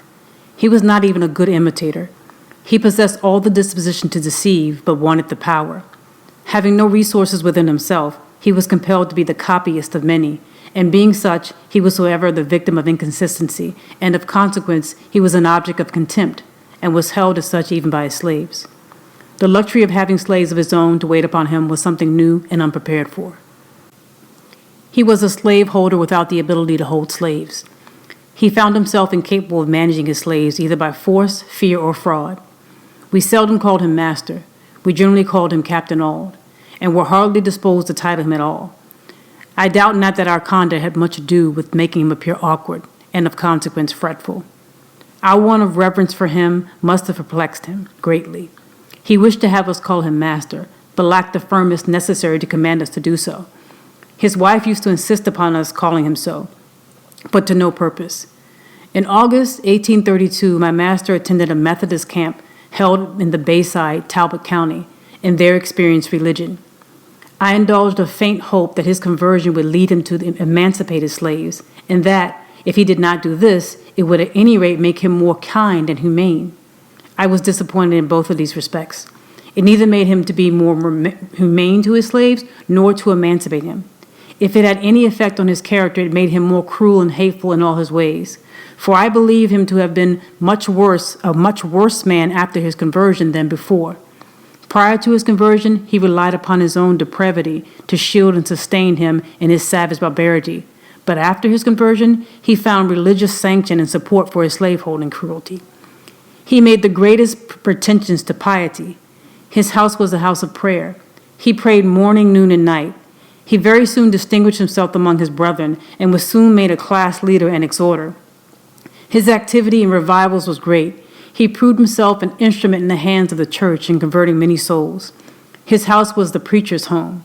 They used to take great pleasure in coming there to put up, For while he starved us, he stuffed them.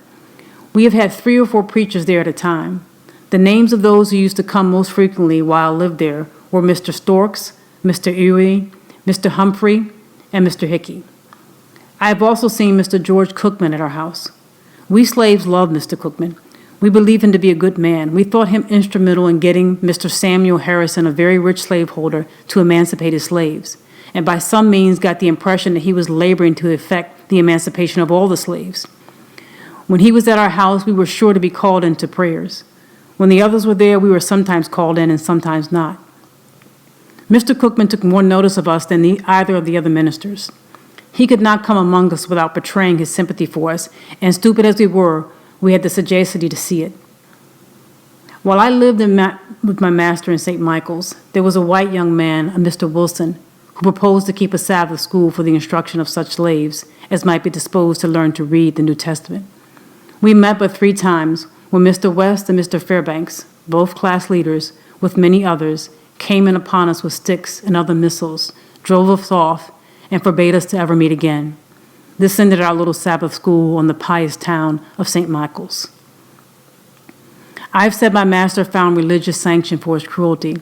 As an example, I will state one of many facts going to prove the charge. I have seen him tie up a lame young woman and whip her with a heavy cowskin upon her naked shoulders, causing the warm red blood to drip, and in justification of the bloody deed, he would quote this passage of Scripture. He that knoweth his master's will and doeth it not shall be beaten with many stripes. Master would keep this lacerated young woman tied up in this horrid situation for 4 or 5 hours at a time. I have known him to tie her up early in the morning and whip her before breakfast, leave her, go to his store, return at dinner, and whip her again, cutting her in the places already made raw with his cruel lash. The secret of Master's cruelty toward Henny is found in the fact of her being almost helpless. When quite a child, she fell into the fire and burned herself horribly. Her hands were so burnt that she never got the full use of them. She could do very little but bear heavy burdens. She was to Master a bill of expense, and he was a mean man. She was a constant offense to him. He seemed desirous of getting the poor girl out of existence. He gave her away once to a sister, but being a poor gift, she was not disposed to keep her. Finally, my benevolent master, to use his own words, set her adrift to take care of herself. Here was a recently converted man, holding upon the mother and at the same time turning out her helpless child to starve and die. Master Thomas was one of the many pious slaveholders who hold slaves for the very charitable purpose of taking care of them. My master and myself had quite a number of differences. He found me unsuitable to his purpose. My city life, he said, had a very pernicious effect on me. It had almost ruined me for every good purpose and fitted me for everything which was bad. One of my greatest faults was that of letting his horse run away and go down to his father-in-law's farm, which was about 5 miles from St. Michael's.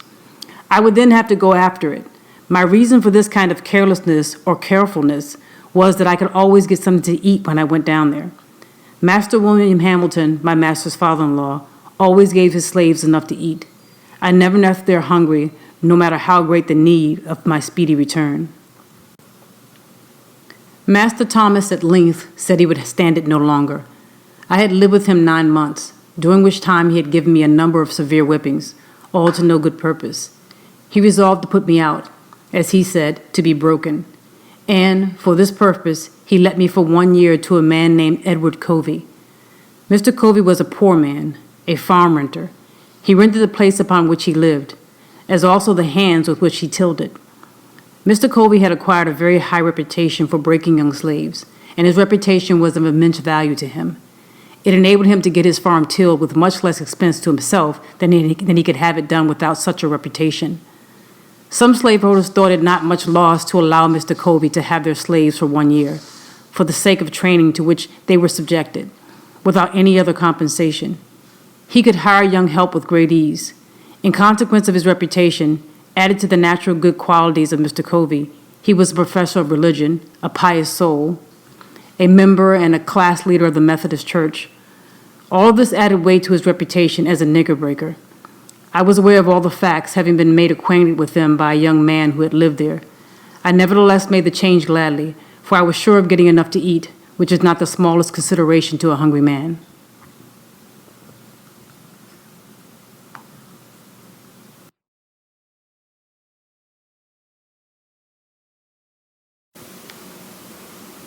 I had left Master Thomas's house and went to live with Mr. Covey on the 1st of January, 1833.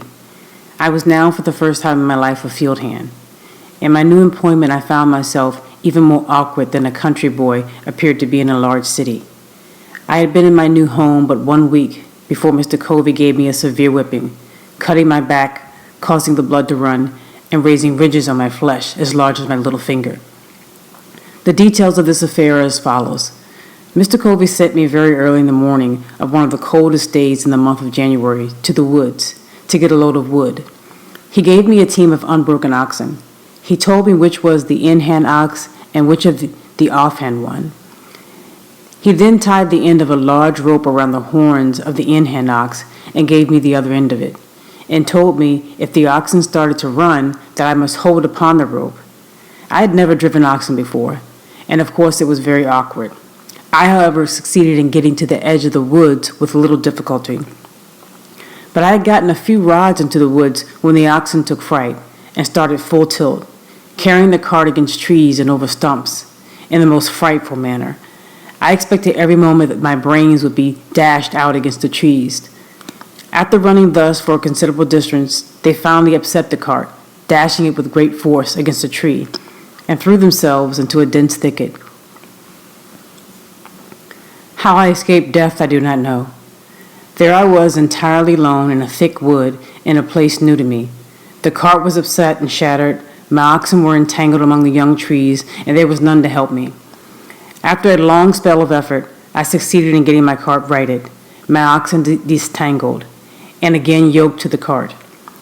I now proceeded with my team to the place where I had, the day before, been chopping wood, and loaded my cart pretty heavily, thinking in this way to tame my oxen. I then proceeded on my way home. I had now consumed 1/2 of the day. I got out of the woods safely and now felt out of danger. I stopped my oxen to open the woods gate, and just as I did so, before I could get any hold of my ox rope, the oxen again started, rushed through the gate, catching it between the wheel and the body of the cart, tearing it to pieces, and coming within a few inches of crushing me against the gate post. Thus twice, in one short day, I escaped death by the merest chance. On my return, I told Mr. Covey what had happened and how it happened. He ordered me to return to the woods again immediately. I did so, and he followed on after me. Just as I got into the woods, he came up and told me to stop my cart, and then that he would teach me how to trifle away my time and break gates. He then went to a large gum tree, and with his axe cut 3 large switches. And after trimming them up neatly with his pocket knife, he ordered me to take off my clothes. I made him no answer, but stood with my clothes on. He repeated his order. I still made him no answer, nor did I move to strip myself. Upon this he rushed at me with the fierceness of a tiger, tore off my clothes, and lashed me until he had worn out the switches, cutting me so savagely as to leave the marks visible for a long time after. This whipping was the first of a number just like it, and for similar offenses. I lived with Mr. Covey 1 year. During the first 6 months of that year, scarce a week passed without his whipping me. I was seldom free from a sore back. My awkwardness was almost always the excuse for whipping me. We would work fully up to the point of endurance. Long before day we were up, our horses fed, and by the first approach of day we were off to the field with our hoes and plowing teams. Mr. Covey gave us enough to eat, but scarce time to eat it. We were often less than 5 minutes taking our meals. We were often in the field from the first approach of day till its last lingering ray had left us. And at saving spotter time, midnight often caught us in the field binding blades. Covey would be out with us. The way he used to stand it was this. He would spend the most of his afternoons in bed. He would then come out fresh in the evening, ready to urge us on with his words, example, and frequently with the whip. Mr. Covey was one of the few slaveholders who could and did work with his hands. He was a hard-working man. He knew by himself what just a man or a boy could do. There was no deceiving him. His work went on in his absence almost as well as in his presence. and he had the faculty of making us feel that he was ever present with us.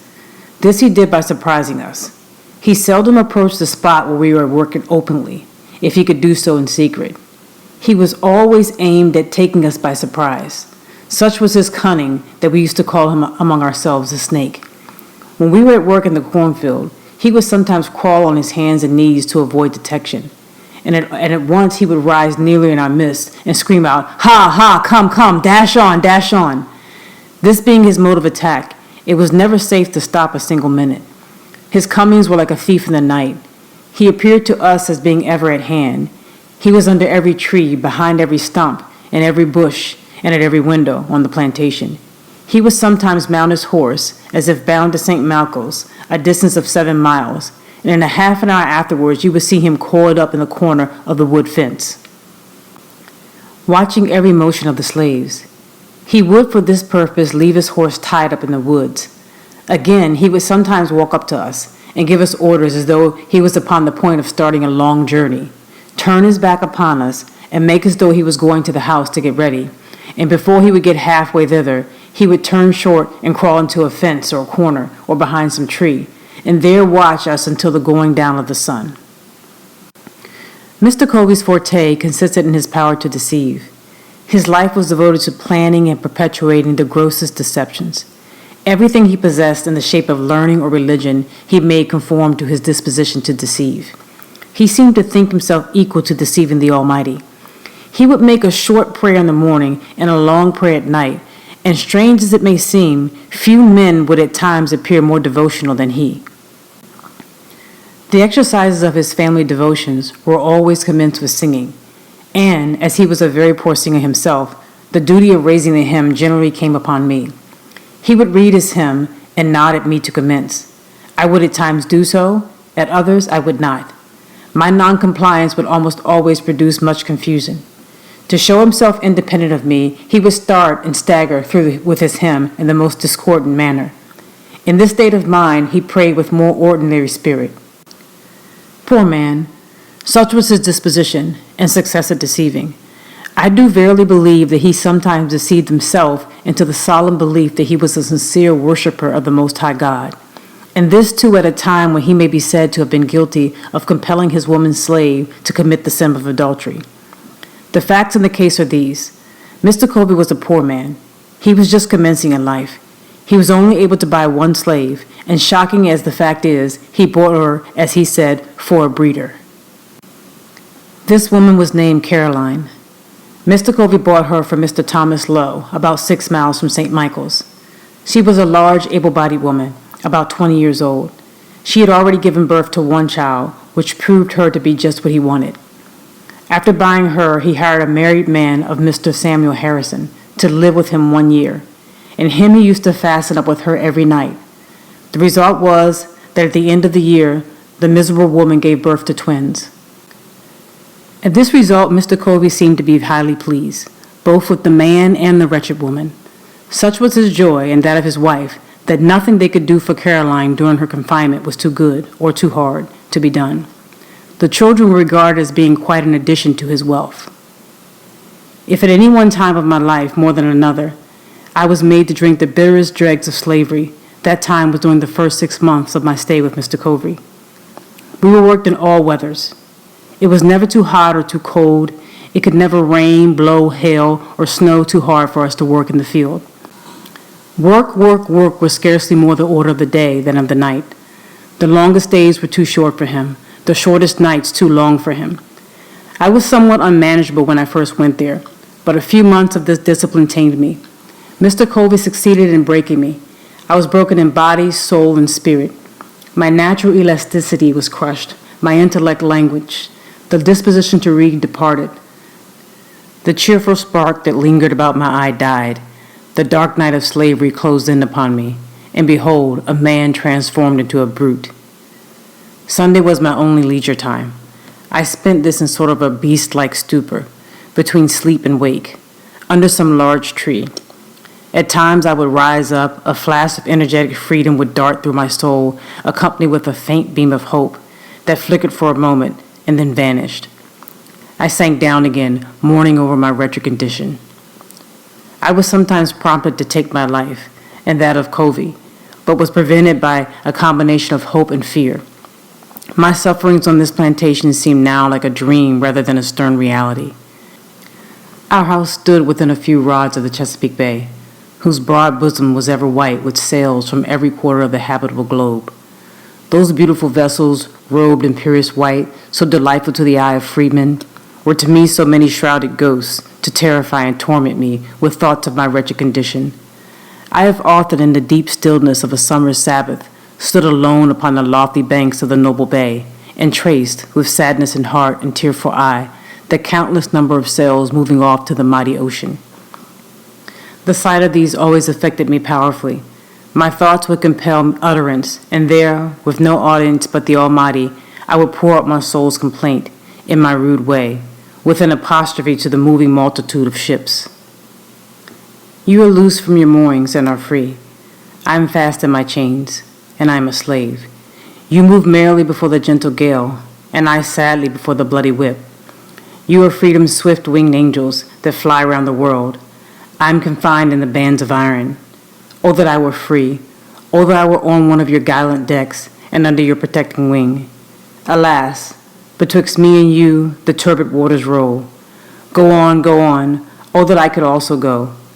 Could I but swim, if I could fly.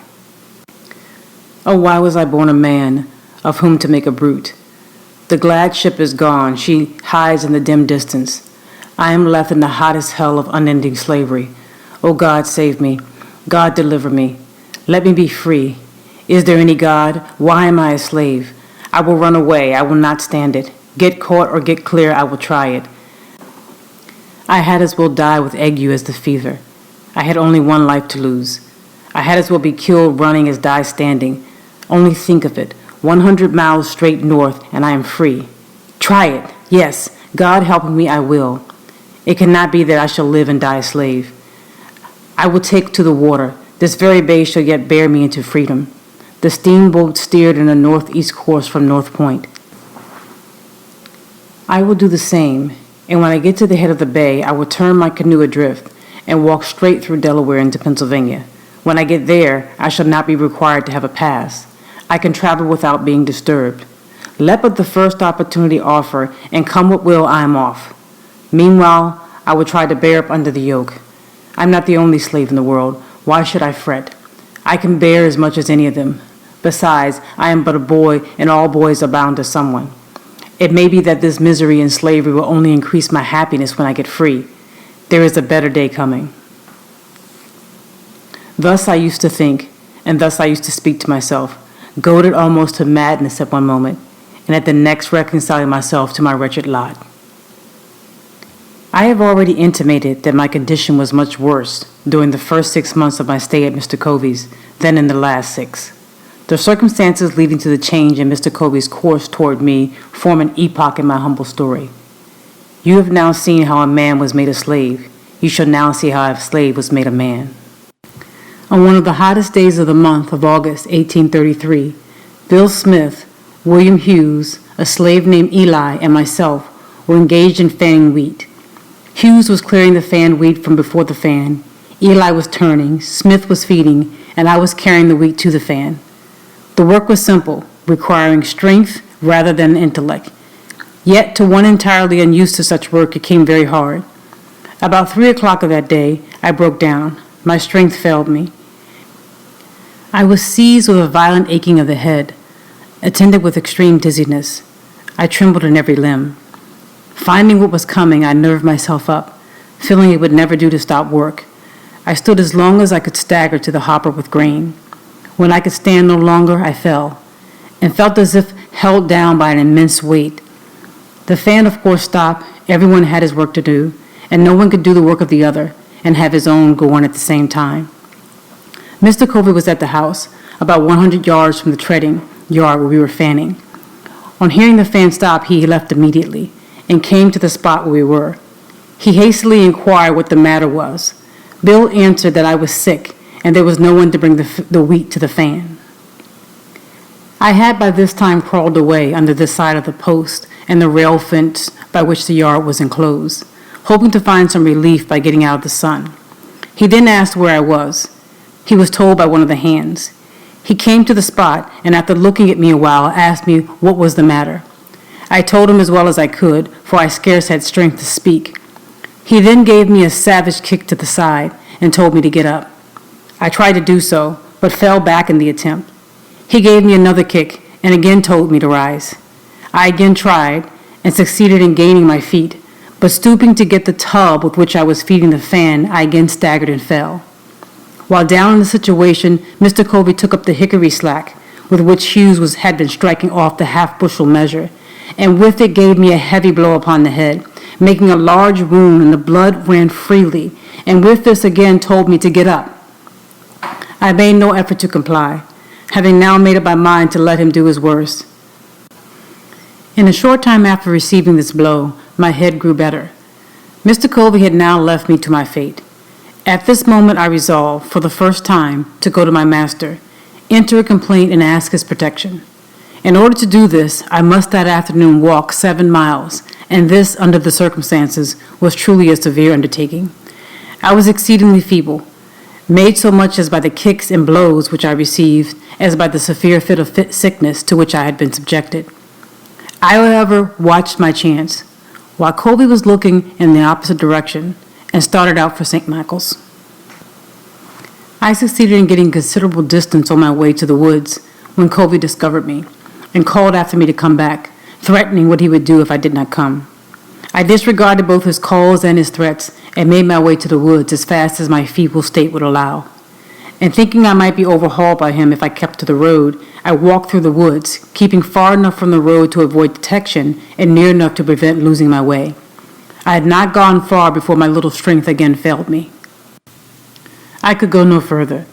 I fell down and lay for a considerable time. The blood was yet oozing from the wound on my head. For a time I thought I should bleed to death, and I think now that I should have done so, but that the blood so matted my hair as to stop the wound. After lying there about 3/4 of an hour, I nerved myself up again and started on my way. Through bogs and briars, barefooted and bareheaded, tearing my feet sometimes at nearly every step, and after a journey of about 7 miles, occupying some 5 hours to perform it, I arrived at Master's store. I then presented an appearance enough to affect any but a heart of iron. From the crown of my head to my feet, I was covered with blood. My hair was all clotted with dust and blood. My shirt was stiff with blood. I supposed I looked like a man who had escaped a den of wild beasts, and barely escaped them.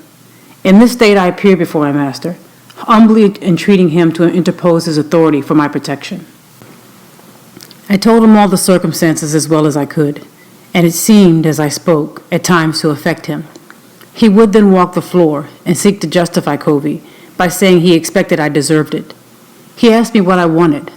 I told him to let me get a new home, that as sure as I lived with Mr. Covey again, I should live with but to die with him, that Covey would surely kill me. He wasn't a fair way for it. Master Thomas ridiculed the idea that there was any danger of Mr. Covey's killing me, and he said that he knew Mr. Covey, that he was a good man, and that he could not think of taking me from him, that should he do so, he would lose the whole year's wages, that I belonged to Mr. Covey for 1 year, and that I must go back to him, come what might, and that I must not trouble him with any more stories, or that he would himself get hold of me. After threatening me thus, he gave me a very large dose of salts, telling me that I might remain in St. Michael's that night, it being quite late, but that I must be back off to Mr. Covey's early in the morning, and that if I did not, he would get a hold of me, which meant that he would whip me. I remained all night, and according to his orders, I started off to Covey's in the morning, Saturday morning, wearied in body and broken in spirit. I got no supper that night or breakfast that morning. I reached Covey's about 9 o'clock, and just as I was getting over the fence that divided Mr. Kemp's fields from ours, out ran Covey with his cowskin to give me another whipping. Before he could reach me, I succeeded in getting to the cornfield, and as the corn was very high, it afforded me the means of hiding. He seemed very angry and searched for me a long time. My behavior was altogether unaccountable. He finally gave up the chase, thinking, I suppose, that I must come home for something to eat. He would give me no further trouble in looking for me. I spent that day mostly in the woods, having the alternative before me, to go home and be whipped to death, or stay in the woods and be starved to death. That night, I fell in with Sandy Jenkins, a slave with whom I was somewhat acquainted. Sandy had a free wife who lived about 4 miles from Mr. Covey's, and it being Saturday, he was on his way to see her. I told him my circumstances, and he very kindly invited me to go home with him. I went home with him and talked this whole matter over and got his advice as to what course was best for me to pursue. I found Sandy an old advisor. He told me with great solemnity I must go back to Covey, but that before I went, I must go with him into another part of the woods, where there was a certain root, which if I would take some of it with me, carrying it always on my right side, would render it impossible for Mr. Covey or any other white man to whip me. He said he had carried it for years, and since he had done so, he had never received a blow, and never expected to while he carried it. At first I rejected the idea that the simple carrying of a root in my pocket would have such an effect as he had said, and was not disposed to take it. But Sandy impressed the necessity with such earnestness, telling me it could do no harm, if it did no good. To please him, I at length took the root, and according to his direction, carried it upon my right side.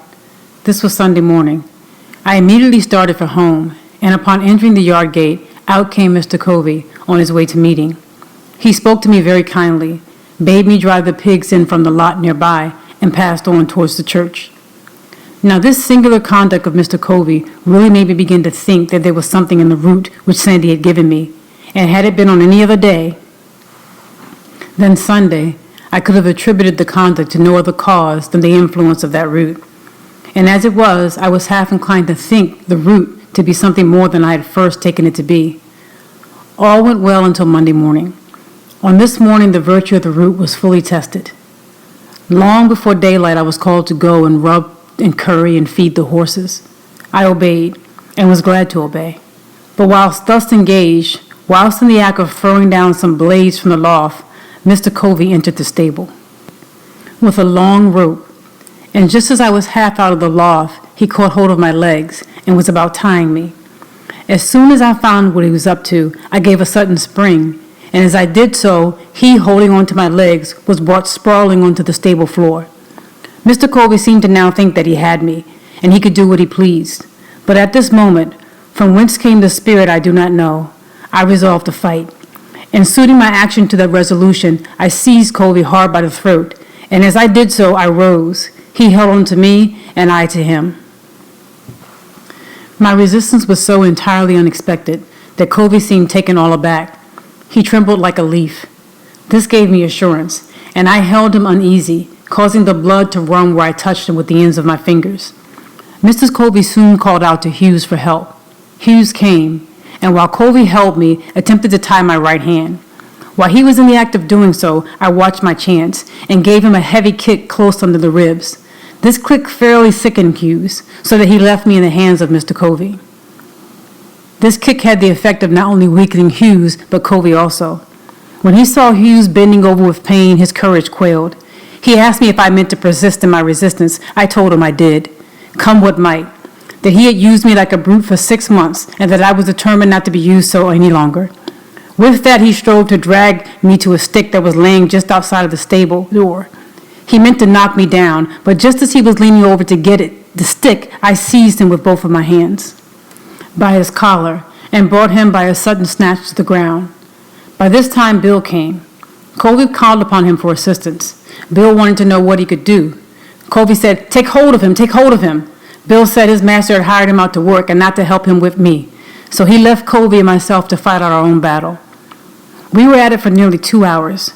Covey at length let me go, puffing and blowing at a great rate, saying that if I had not resisted, he would not have whipped me half so much. The truth was that he had not whipped me at all. I considered him as getting entirely the worst end of the bargain, for he had drawn no blood from me, but I from him. The whole 6 months afterwards that I spent with Mr. Covey, he never laid the weight of his fingers upon me in anger. He would occasionally say he didn't want to get hold of me again. No, thought I, you need not, for you will come off worse than you did before. This battle with Mr. Covey was the turning point in my career as a slave. It rekindled a few expiring embers of freedom and revived within me a sense of my own manhood. It recalled the departed self-confidence and inspired me again with a determination to be free. The gratification afforded by the triumph was a full compensation for whatever else might follow, even death itself. He only can understand the deep satisfaction which I experienced, who has himself repelled by force the bloody arm of slavery. I felt as I had never felt before. It was a glorious resurrection, from the tomb of slavery to the heaven of freedom. My long-crushed spirit rose, cowardice departed, bold defiance took its place, and now I resolved that however long I might remain a slave in form, the day had passed forever when I could be a slave in fact. I did not hesitate to let it be known of me that the white man who expected to succeed in whipping me must also succeed in killing me. From this time I was never again what might be called fairly whipped, though I remained a slave for 4 years afterwards. I had several fights, but was never whipped. It was for a long time a matter of surprise to me why Mr. Covey did not immediately have me taken by the constable to the whipping post, and there regularly whipped for the crime of raising my hand against a white man in defense of myself. And the only explanation I can now think of does not entirely satisfy me, but such as it is, I will give it. Mr. Covey enjoyed the most unbounded reputation for being a first-rate overseer and Negro breaker. It was of considerable importance to him. That reputation was at stake, and had he sent me, a boy about 16 years old, to the public whipping post, his reputation would have been lost. To save his reputation, he suffered me to go unpunished. My term of actual service to Mr. Edward Covey ended on Christmas Day, 1833. The days between Christmas and New Year's Day are allowed as holidays, and accordingly, we were not required to perform any labor more than to feed and take care of the stock. This time we regarded as our own by the grace of our masters, and we therefore used or abused it as nearly as we pleased. Those of us who had families at a distance were generally allowed to spend the whole 6 days in their society. This time, however, was spent in various ways. The staid, sober, thinking, and industrious ones of our number would employ themselves in making corn brooms, mats, horse collars, and baskets, and another class of us would spend the time hunting opossums, hares, and coons. But by far, the larger part engaged in such sports and merriments as playing ball, wrestling, running foot races, fiddling, dancing, and drinking whiskey. And this latter mode of spending the time was by far the most agreeable to the feelings of our masters. A slave who would work during the holidays was considered by our masters as scarcely deserving them. He was regarded as one who rejected the favor of his master. It was deemed a disgrace not to get drunk at Christmas, and he was regarded as lazy indeed who had not provided himself with the necessary means during the year to get whiskey enough to last him through Christmas. From what I know of the effect of these holidays upon the slave, I believe them to be among the most effective means in the hands of the slaveholder in keeping down the spirit of insurrection. Were the slaveholders at once to abandon this practice, I have not the slightest doubt it would lead to an immediate insurrection among the slaves. These holidays serve as conductors or safety valves to carry off the rebellious spirit of enslaved humanity. But for these, the slave would be forced up to the wildest desperation, and woe betide the slaveholder the day he ventures to remove or hinder the operation of those conductors. I warn him that, in such an event, a spirit will go forth in their midst more to be dreaded than the most appalling earthquake. The holidays are part and parcel of the gross fraud, wrong, and inhumanity of slavery. They are professedly a custom established by the benevolence of the slaveholders. But I do undertake to say it is the result of selfishness and one of the grossest frauds committed upon the downtrodden slave. They do not give the slave this time because they would like not to have their work during its continuance, but because they know it would be unsafe to deprive them of it. This will be seen by the fact that the slaveholders like to have their slaves spend those days just as in such a manner as to make them as glad of their ending as they are of their beginning. Their object seems to be to disgust their slaves with freedom, by plunging them into the lowest depths of dissipation. For instance, the slaveholders not only like to see the slave drink of his own accord, but will adopt various plans to make him drunk. One plan is to make bets on their slaves as to who can drink the most whiskey without getting drunk. And in this way, they succeed in getting a whole multitude drunk to excess. Thus, when the slave asks for virtuous freedom, the cunning slaveholder, knowing his ignorance, cheats him with a dose of vicious dissipation. Artfully labeled with the name of liberty, though most of us used to drink it down, and the result was just what might be supposed. Many of us were led to think that there was little to choose between liberty and slavery. We felt, and very properly too, that we had almost well as be slaves to man as to rum. So when the holidays ended, we staggered up from the filth of our wallowing, took a long breath, and marched to the field, feeling upon the whole rather glad to go, for what our master had deceived us into belief was freedom, back into the arms of slavery. I have said that this mode of treatment is a part of the whole system of fraud and inhumanity of slavery. It is so. The mode here adopted to discuss the slave freedom by allowing him to see only the abuse of it is carried out in other things. For instance, a slave loves molasses. He steals some. His master in many cases goes off to town and buys a large quantity. He returns, takes his whip, and commands the slave to eat the molasses until the poor fellow is made sick at the very mention of it. The same mode is sometimes adopted to make the slaves refrain from asking for more food than regular allowance. A slave runs through his allowance and applies for more. His master is enraged at him, but not willing to send him off without food, he gives him more than is necessary and compels him to eat it within a given time. Then if he complains that he cannot eat it, he is said to be satisfied neither of being full or fasting, and is whipped for being hard to please. I have an abundance of such illustrations of the same principle, drawn from my own observation, but think the cases I have cited sufficient. The practice is a very common one. On the 1st of January, 1834, I left Mr. Covey and went to live with Mr. William Freeland, who lived about 3 miles from St. Michael's. I soon found Mr. Freeland a very different man from Mr. Covey. Though not rich, he was what would be called an educated Southern gentleman. Mr. Covey, as I have shown, was a well-trained Negro breaker and slave driver.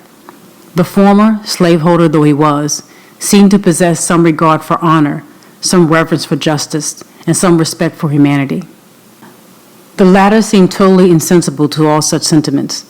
Mr. Freeland had many of the faults peculiar to slaveholders, such as being very passionate and fretful, but I must do him the justice to say that he was exceedingly free from those degrading vices to which Mr. Covey was constantly addicted. The one was open and frank, and we always knew where to find him. The other a most artful deceiver, and could be understood only by such as were skillful enough to detect his cunningly devised frauds. Another advantage I gained in my new master was, he made no pretensions to or professions of religion, and this, in my opinion, was a truly great advantage. I assert most unhesitatingly that the religion of the South is a mere covering for the most horrid crimes, a justifier of the most appalling barbarity, a sanctifier of the most hateful frauds, and a dark shelter under which the darkest, foulest, grossest, and most infernal deeds of slaveholders find the strongest protection. Were I again to be reduced to the chains of slavery, next to that enslavement, I should regard being the slave of a religious master the greatest calamity that could befall me. For of all slaveholders with whom I have ever met, religious slaveholders are the worst. I have ever found them the meanest and the basest, the most cruel and cowardly of all others. It was my unhappy lot not only to belong to a religious slaveholder, but to live in a community of such religionists. Very near Mr. Freeman lived Reverend Daniel Wheaton, and in the same neighborhood lived Reverend Rigby Hopkins. These were members and ministers in the Reformed Methodist Church. Mr. Wheaton owned, among others, a woman slave whose name I have forgotten. This woman's back for weeks was kept literally raw, made so by the lash of this merciless religious wretch. He used to hire hands. His maxim was, behave well or behave ill. It is the duty of every master to occasionally whip a slave, to remind him of the master's authority. Such was his theory, and such was his practice. Mr. Hopkins was even worse than Mr. Wheaton. His chief boast was his ability to manage slaves. The peculiar feature of his government was that of whipping slaves in advance of deserving it. He always managed to have one or more of his slaves whipped every Monday morning. He did this to alarm their fears and to strike terror into those who escaped. His plan was to whip for the smallest offenses, to prevent the commission of larger ones. Mr. Hopkins could always find some excuse for whipping a slave. It would astonish one unaccustomed to a slaveholding life to see with what wonderful ease a slaveholder can find things of which to make occasion to whip a slave.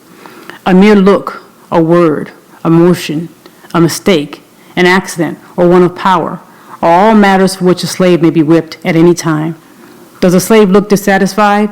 It is said he has the devil in him, and it must be whipped out. Does he speak loudly when spoken to by his master? Then he is getting high-minded, and should be taken down a buttonhole lower? Does he forget to pull off his hat at the approach of a white person? Then he is wanting in reverence and should be whipped for it. Does he ever venture to vindicate his conduct when censured for it? Then he is guilty of impudence, one of the greatest crimes of which a slave can be guilty. Does he ever venture to suggest a different mode of doing things from that pointed out by his master? He is indeed presumptuous and getting above himself, and nothing less than a flogging would do for him. Does he, while plowing, break a plow, or while hoeing, break a hoe? It is owing to his carelessness, and for it a slave must always be whipped. Mr. Hopkins will always find something of this sort to justify the use of the lash, and he seldom failed to embrace such opportunities. There was not a man in the whole county with whom the slaves who had the getting their own home would not prefer to live rather than with Mr. Hopkins. And yet there was not a man anywhere around who made higher professions of religion or who was more active in revivals, more attentive to the class, love feasts, prayer, and prayer meetings, or more devotional to his family, that prayed earlier, later, louder, or longer than this same Reverend slave driver, Rigby Hopkins. But to return to Mr. Freeland and to my experience while in his employment, he, like Mr. Covey, gave us enough to eat. But unlike Mr. Covey, he also gave us sufficient time to take our meals. He worked us hard, but always between sunrise and sunset. He required a good deal of work to be done, but gave us good tools with which to work. His farm was large, but he employed hands enough to work it, and with ease compared with that of his neighbors. My treatment while in his appointment was heavenly, compared with what I experienced at the hands of Mr. Edward Covey. Mr. Freeland was himself the owner of but 2 slaves. Their names were Henry Harris and John Harris. The rest of his hands he hired. These consisted of myself, Sandy Jenkins, and Handy Caldwell. Henry and John were quite intelligent, and in a very little while after I went there, I succeeded in creating in them a strong desire to learn how to read. This desire soon sprang up in the others also. They very soon mustered up old spelling books, and nothing would do but that I must keep a Sabbath school. I agreed to do so, and accordingly devoted my Sundays to teaching my loved fellow slaves how to read. Neither of them knew his letters when I went there. Some of the slaves of the neighboring farms found out about what was going on and also availed themselves of this little opportunity to learn to read. It was understood among all who came that there must be as little display as possible. It was necessary to keep our religious masters at St. Michael's unacquainted with the fact that instead of spending the Sabbath in wrestling, boxing, and drinking whiskey, we were trying to learn how to read the will of God. For they had much rather see us engage in those degrading sports than to see us behaving like intellectual, moral, and accountable beings. My blood boils as I think of the bloody manner in which Messrs. Wright, Fairbanks, and Garrison West, both class leaders, in connection with many others, rushed in upon us with sticks and stones and broke up our virtuous little Sabbath school at St. Michael's, all calling themselves Christians, humbly following the Lord Jesus Christ, but I am again digressing. I held my Sabbath school at the house of a free colored man, whose name I deem it imprudent to mention, for should it be known, it might embarrass him greatly, though the crime of holding the school was committed some 10 years ago. I had at one time over 40 scholars, and of those the right sort, ardently desiring to learn. They were of all ages, though mostly men and women. I look back to those Sundays with an amount of pleasure not to be expressed. They were great days to my soul. The work of instructing my dear fellow slaves was the sweetest engagement with which I had ever been blessed. We loved each other, and to leave them at the close of the Sabbath was a severe cross indeed. When I think that these precious souls are today shut up in the prison house of slavery, my feelings overcome me, and I am almost ready to ask, does a righteous God govern the universe? Or for what does he hold the thunders in his right hand? Is it not to smite the oppressor and to deliver the spoiled out of the hand of the spoiler? These dear souls came not to Sabbath school because it was popular to do so, nor did I teach them because it was reputable to be thus engaged. Every moment they spent at that school, they were liable to be taken up and given 39 lashes. They came because they wished to learn. Their minds had been starved by their cruel masters. They had been shut up in the mental darkness. I taught them because it was the delight of my soul to be doing something that looked like bettering the condition of my race. I kept up my school nearly the whole year. I lived with Mr. Freeland, and beside my Sabbath school, I devoted 3 evenings in the week during the winter to teach the slaves at home. And I have the happiness to know that several of those who came to Sabbath school learned how to read, and that one at least is now free through my agency. The year passed off smoothly. It seemed only about half as long as the year which preceded it. I went through it without receiving a single blow. I will give Mr. Freeland the credit of being the best master I ever had till I became my own master. For the ease with which I passed the year, I was, however, somewhat indebted to the society of my fellow slaves. They were noble souls. They not only possessed loving hearts, but brave ones. We were linked and interlinked with each other. I loved them with a love stronger than any other thing I've experienced since.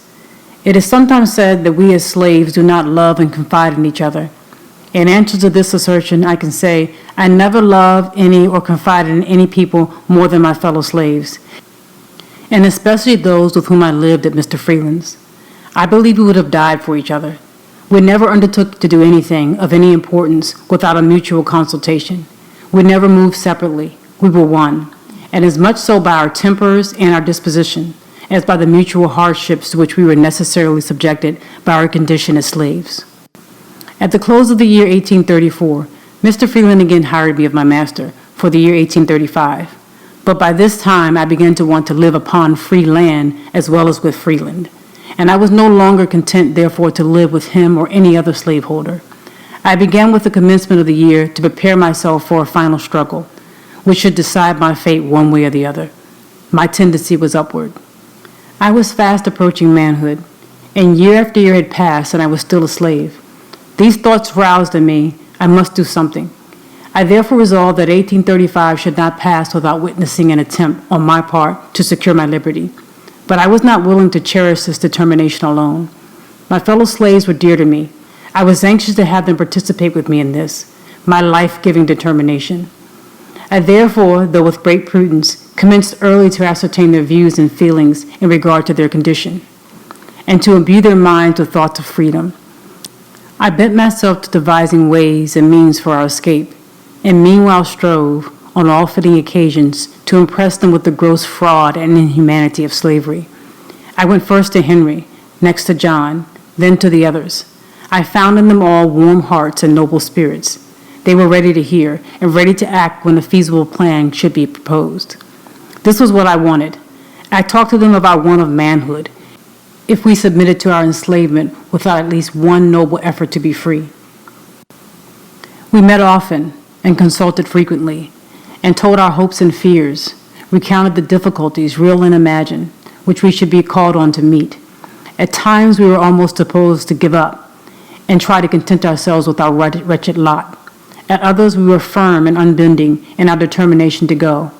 Whenever we suggested any plan, there was shrinking. The odds were fearful. Our path was beset with the greatest obstacles, and if we succeeded in gaining the end of it, our right to be free was yet questionable. We were yet liable to be returned to bondage. We could see no spot this side of the ocean where we could be free. We knew nothing about Canada. Our knowledge of the North did not extend farther than New York, and to go there and be forever harassed with the frightful liability of being returned to slavery, with the certainty of being treated tenfold worse than before, the thought was truly a horrible one, and one which was not easy to overcome. The case sometimes stood thus. At every gate through which we were to pass, we saw a watchman. At every ferry, a guard. On every bridge, a sentinel. And in every wood, a patrol. We were hemmed in upon every side. Here were the difficulties, real or imagined, the good to be sought and the evil to be shunned. On the one hand, there stood slavery, a stern reality, glaring frightfully upon us, its robe already crimsoned with the blood of millions, and even now feasting itself greedily upon our own flesh.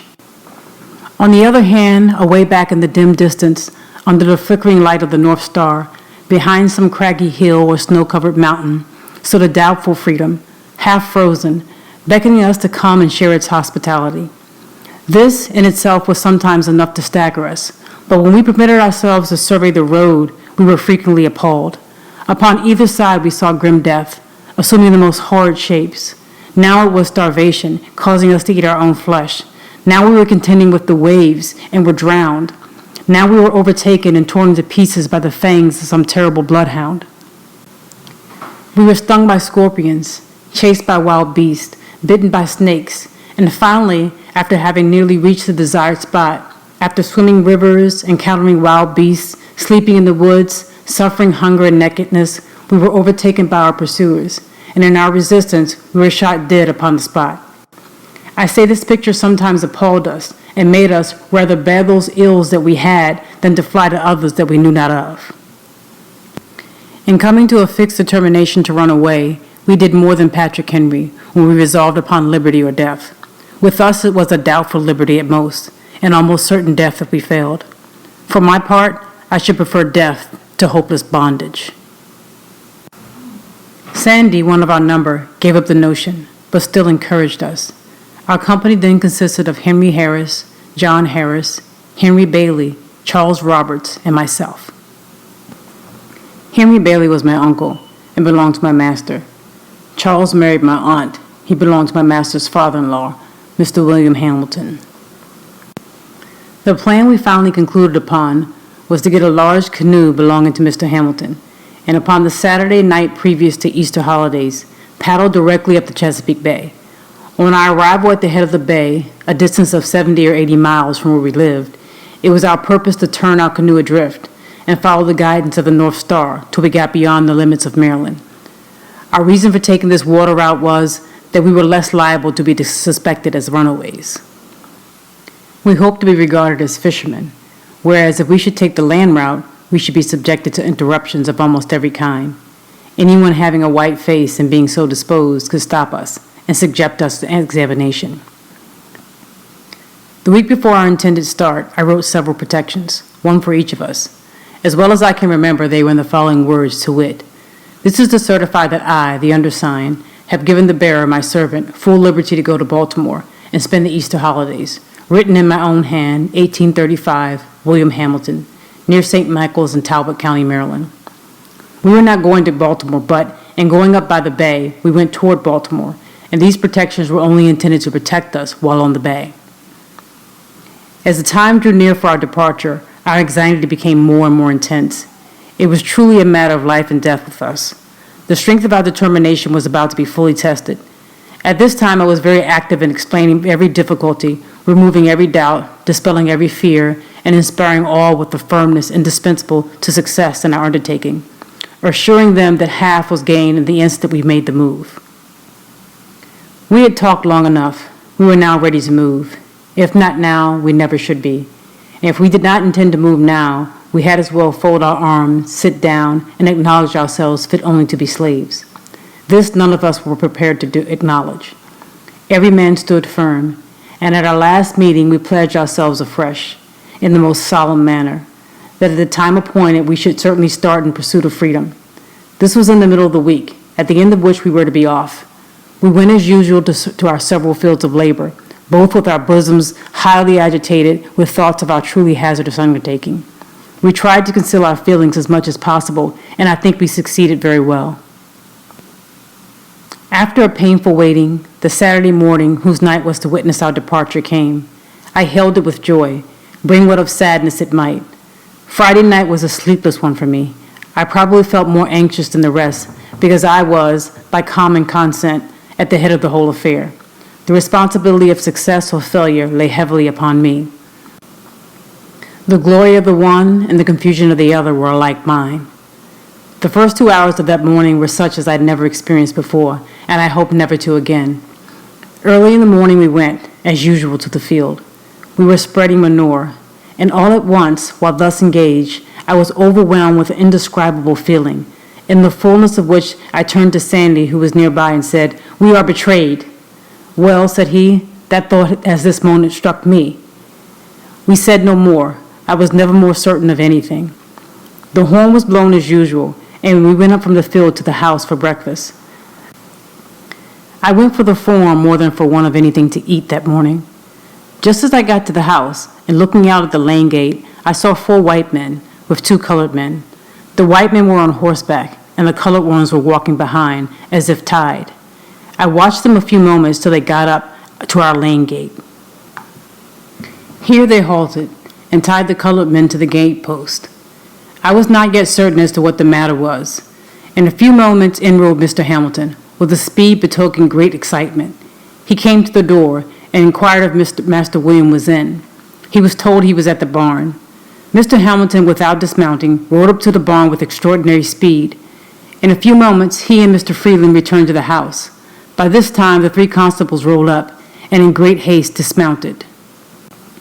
They tied their horses and met Mr. William and Mr. Hamilton returning from the barn. And after talking a while, they all walked up to the kitchen door. There was no one in the kitchen but myself and John. Henry and Sandy were up at the barn. Mr. Freeland put his head at the door and called me by name, saying there were some gentlemen at the door who wished to see me. I stepped to the door and inquired what they wanted. They at once seized me, and without giving me any satisfaction, tied me, lashing my hands closely together. I insisted upon knowing what the matter was. They at length said they had learned that I had been in a scrape, and that I was to be examined before my master, and if their information proved false, I should not be hurt. In a few moments, they succeeded in tying John. They then turned to Henry, who had by this time returned, and commanded him to cross his hands. "I won't," said Henry, in a firm tone, indicating his readiness to meet the consequences of his refusal. "Won't you?" said Tom Graham, the constable. "No, I won't," said Henry, in a still stronger tone. With this, two of the constables pulled out their shining pistols and swore by their Creator that they would make him cross his hands or kill him. Each cocked his pistol, and with fingers on the trigger, walked up to Henry, saying at the same time if he did not cross his hands, they would blow his damned heart out. Shoot me, said Henry. "You can't kill me but once. Shoot, and be damned." "I won't be tied." This he said in a tone of loud defiance, and at the same time, with a motion as quick as lightning, he with one single stroke dashed the pistols from the hands of each constable. As he did this, all hands fell upon him, and after beating him for some time, they finally overpowered him and got him tied. During the scuffle, I managed, I know not how, to get my pass out, and without being discovered, I put it into the fire. We were now all tied, and just as we were to leave for Easton Jail, Betsy Freeland, mother of William Freeland, came to the door with a handful of biscuits and divided them among Henry and John. She then delivered of herself a speech to the following effect. Addressing herself to me, she said, "You devil, you yellow devil, it was you that put it into the heads of Henry and John to run away. But for you, you long-legged mulatto devil, neither Henry nor John would never have thought of such a thing." I made no reply and was immediately hurried off toward St. Michael's. Just a moment previous to the scuffle with Henry, Mr. Hamilton suggested the propriety of making a search for the protections, which he had understood Frederick had written for himself and the rest. But just at the moment he was about carrying out this proposal into effect, his aid was needed in helping to tie Henry, and the excitement attending the shuffle caused them either to forget or to deem it unsafe, under the circumstances, to search. So we were not yet convicted of the intention to run away. When we got about halfway to St. Michael's, while the constables having us in charge were looking ahead, Henry inquired of me what he should do with the pass. I told him to eat it with his biscuit and own nothing, and we passed the word around, "Own nothing and own nothing," said we all. Our confidence in each other was unshaken. We were resolved to succeed or fail together, after the calamity had befallen us as much as before. When we were now prepared for anything, we were to be dragged that morning more than 15 miles behind horses and then to be placed in the Easton Jail. When we reached St. Michael's, we underwent a sort of examination. We all denied that we ever had any intention of running away. We did this more to bring out the evidence against us than from any hope of getting clear of being sold, for as I have said, we were ready for that. The fact was, we cared but little where we went, so we went together. Our greatest concern was about separation. We dreaded that more than anything this side of death. We found that the evidence against us was to be the testimony of just one person. Our master would not tell us who it was, but we came to a unanimous decision among ourselves as to who the informant was. We were sent off to the jail at Easton. When we got there, we were delivered up to the sheriff, Mr. Joseph Graham, and by him placed in jail. Henry, John, and myself were placed in one room together, Charles and Henry Bailey in another. Their object in separating us was to hinder concert. We had been in jail scarcely 20 minutes when a swarm of slave traders and agents of slave traders flocked into the jail to look at us and to ascertain if we were for sale. Such a set of beings I've never saw before. I felt myself surrounded by so many fiends from perdition. A band of pirates never looked more like their father, the devil. They laughed and grinned over us, saying, "Ah, my boys, we've got you, haven't we?" And after taunting us in various ways, they one by one went into examination of us with intent to ascertain our value. They would impudently ask us if we would not like to have them for our masters. We would make them no answer and leave them to find out as best they could. Then they would curse and swear at us, telling us that they could take the devil out of us in a very little while if we were only in their hands. While in jail, we found ourselves in much more comfortable quarters than we expected when we went there. We did not get much to eat, nor that which was very good, but we had a good clean room, from the windows of which we could see what was going on in the street, which was very much better than though we had been placed in one of the dark, damp cells. Upon the whole, we got along very well, so far as the jail and its keeper were concerned. Immediately after the holidays were over, contrary to all our expectations, Mr. Hamilton and Mr. Freeling came up to Easton and took Charles, the two Henrys, and John out of jail and carried them home, leaving me alone. I regarded this separation as a final one. It caused me more pain than anything else in the whole transaction. I was ready for anything rather than separation. I suppose that they had consulted together and had decided that as I was the whole cause of the intention of the others to run away, it was hard to make the innocent suffer with the guilty, and that they had therefore concluded to take the others home and sell me, as a warning to the others that remained. It is due to the noble Henry to say, he seemed almost as reluctant at leaving the prison as at leaving home to go to the prison. But we knew we should, in all probability, be separated if we were sold. And since he was in their hands, he concluded to peaceably go home. I was now left to my fate. I was all alone and within the walls of a stone prison. But a few days before, I was full of hope. I expected to have been safe in the land of freedom, but now I was covered with gloom, sunk down in the utmost despair. I thought the possibility of freedom was gone. I was kept in this way about 1 week, at the end of which Captain Auld, my master, to my surprise and utter astonishment, came up and took me out, with the intention of sending me, with a gentleman of his acquaintance, into Alabama. But from some cause or other, he did not send me to Alabama, but concluded to send me back to Baltimore, to live again with his brother Hugh, and to learn a trade.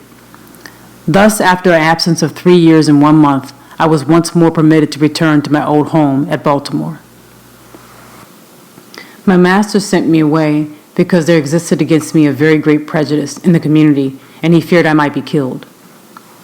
In a few weeks after I went to Baltimore, Master Hugh hired me to Mr. William Gardner, an extensive shipbuilder on Fells Point. I was there to learn how to caulk. It, however, proved a very unfavorable place for the accomplishment of this object. Mr. Garner was engaged that spring in building 2 large man-of-war brigs, professedly for the Mexican government. The vessels were to be launched in July of that year.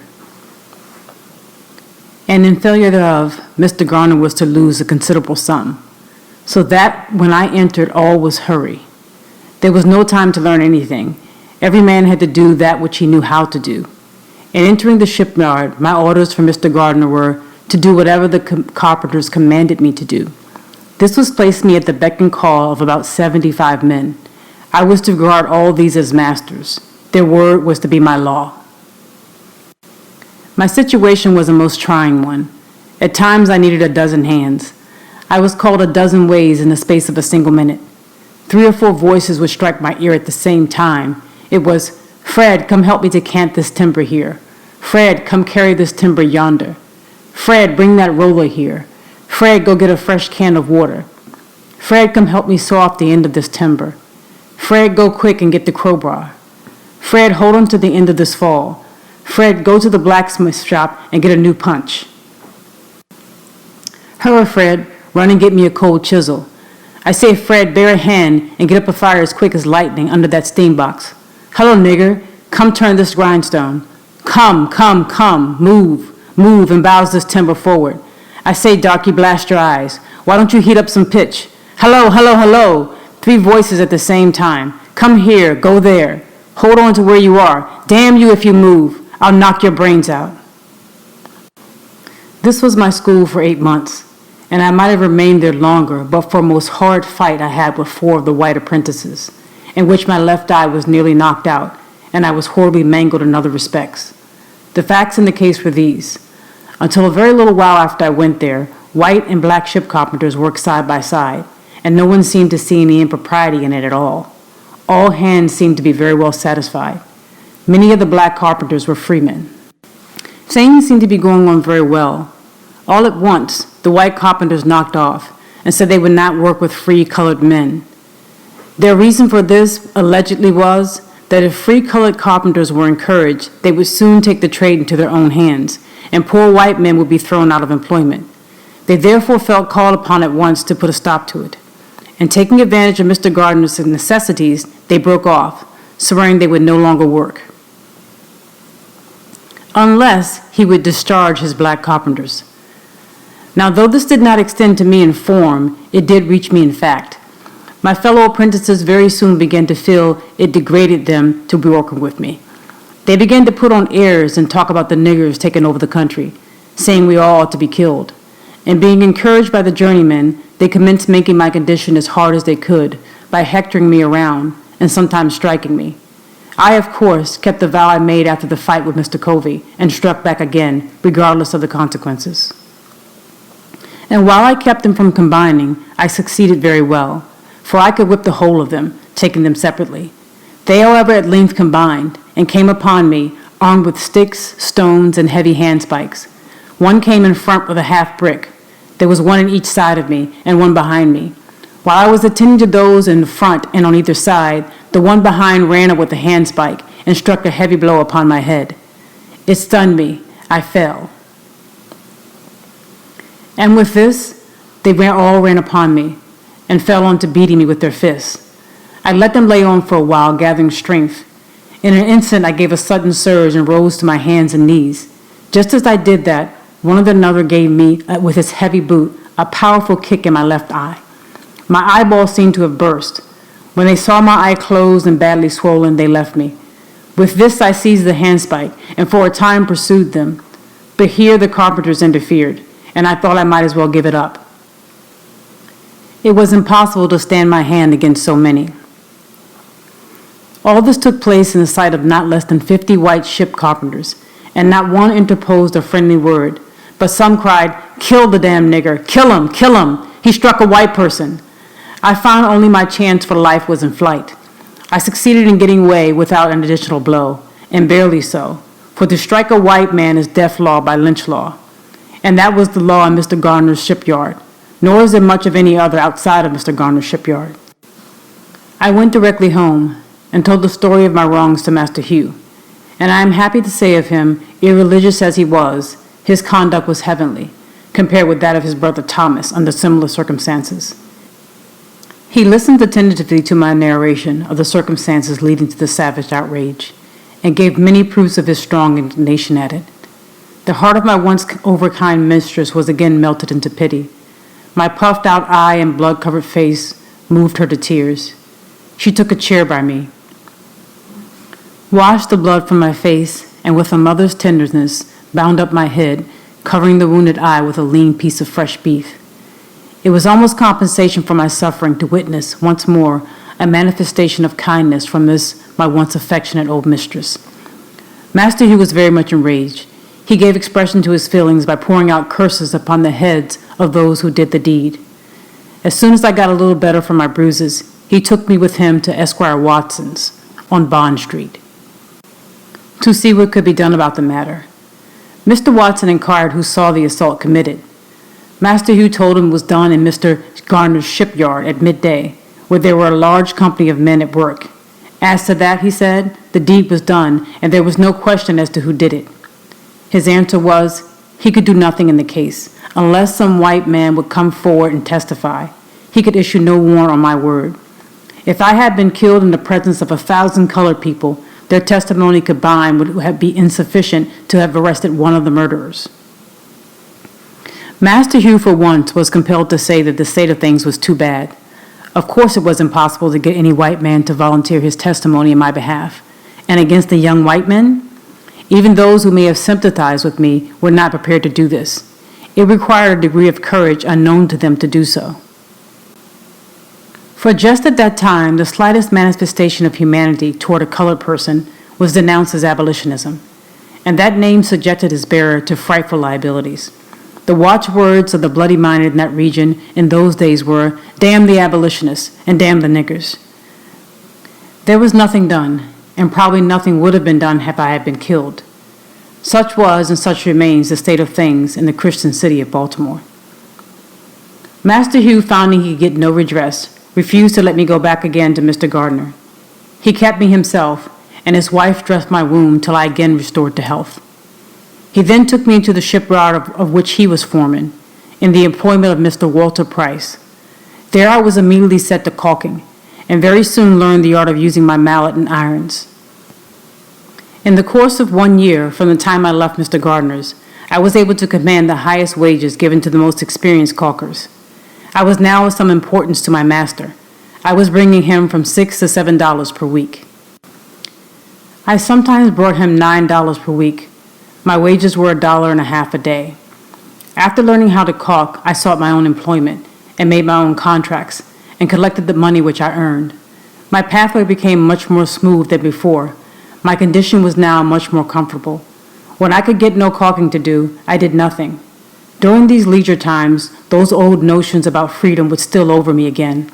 When in Mr. Gardner's employment, I was kept in such a perpetual whirl of excitement, I could think of nothing scarcely but my life, and in thinking of my life, I almost forgot my freedom. I have observed this in my experience of slavery, that whenever my condition was improved, instead of increasing my contentment, it only increased my desire to be free, and set me to thinking of my plans to gain my freedom. I have found that to make a contented slave, it is necessary to make a thoughtless one. It is necessary to darken his moral and mental vision, and as far as possible to annihilate the power of reason. He must be able to detect no inconsistencies in slavery.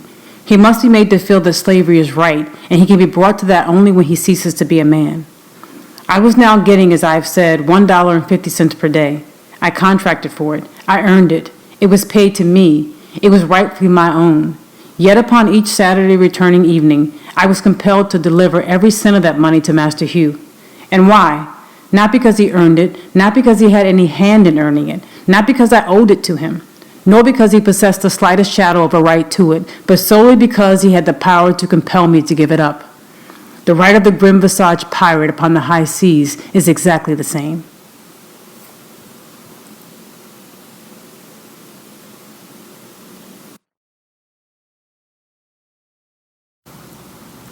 I now come to that part of my life during which I planned and finally succeeded in making my escape from slavery. But before narrating any of the particular circumstances, I deem it proper to make known my intention not to state all the facts connected with the transaction. My reason for pursuing this course may be understood from the following. First, were I to give a minute statement of all the facts, it is not only possible but quite probable that others would thereby be involved in the most embarrassing difficulties. Secondly, such a statement would most undoubtedly induce greater vigilance on the part of slaveholders than has existed heretofore among them, which would of course be the means of guarding a door whereby some dear brother bondman might escape his galling chains. I deeply regret the necessity that impels me to suppress anything of importance connected with my experience in slavery. It would afford me great pleasure indeed, as well as to materially add to the interest of my narrative, were I at liberty to gratify a curiosity, which I know exists in the minds of many, by an accurate statement of all the facts pertaining to my most fortunate escape. But I must deprive myself of this pleasure, and the curious the gratification which such a statement would afford. I would allow myself to suffer under the greatest imputations which evil-minded men might suggest, rather than exculpate myself and thereby run the hazard of closing the slightest avenue by which a brother slave might clear himself of the chains and fetters of slavery. I have never approved of the very public manner in which some of our Western friends have conducted what they call the Underground Railroad, which I think, by their open declarations, has made most emphatically the Upper Ground Railroad. I honor those good men and women for their noble daring and applaud them for willingly subjecting themselves to bloody persecution by openly avowing their participation in the escape of slaves. I, however, can see very little good resulting from such a course, either to themselves or to the slaves escaping, while upon the other hand I see and feel assured that those open declarations are a positive evil to the slaves remaining who are seeking to escape. They do nothing towards enlightening the slave, whilst they do much towards enlightening the master, they stimulate him to greater watchfulness and enhance his power to capture his slave. We owe something to the slaves south of the line as well as to those north of it. And in aiding the latter on their way to freedom, we should be careful to do nothing which would be likely to hinder the former from escaping from slavery. I would keep the merciless slaveholder profoundly ignorant of the means of flight adopted by the slave.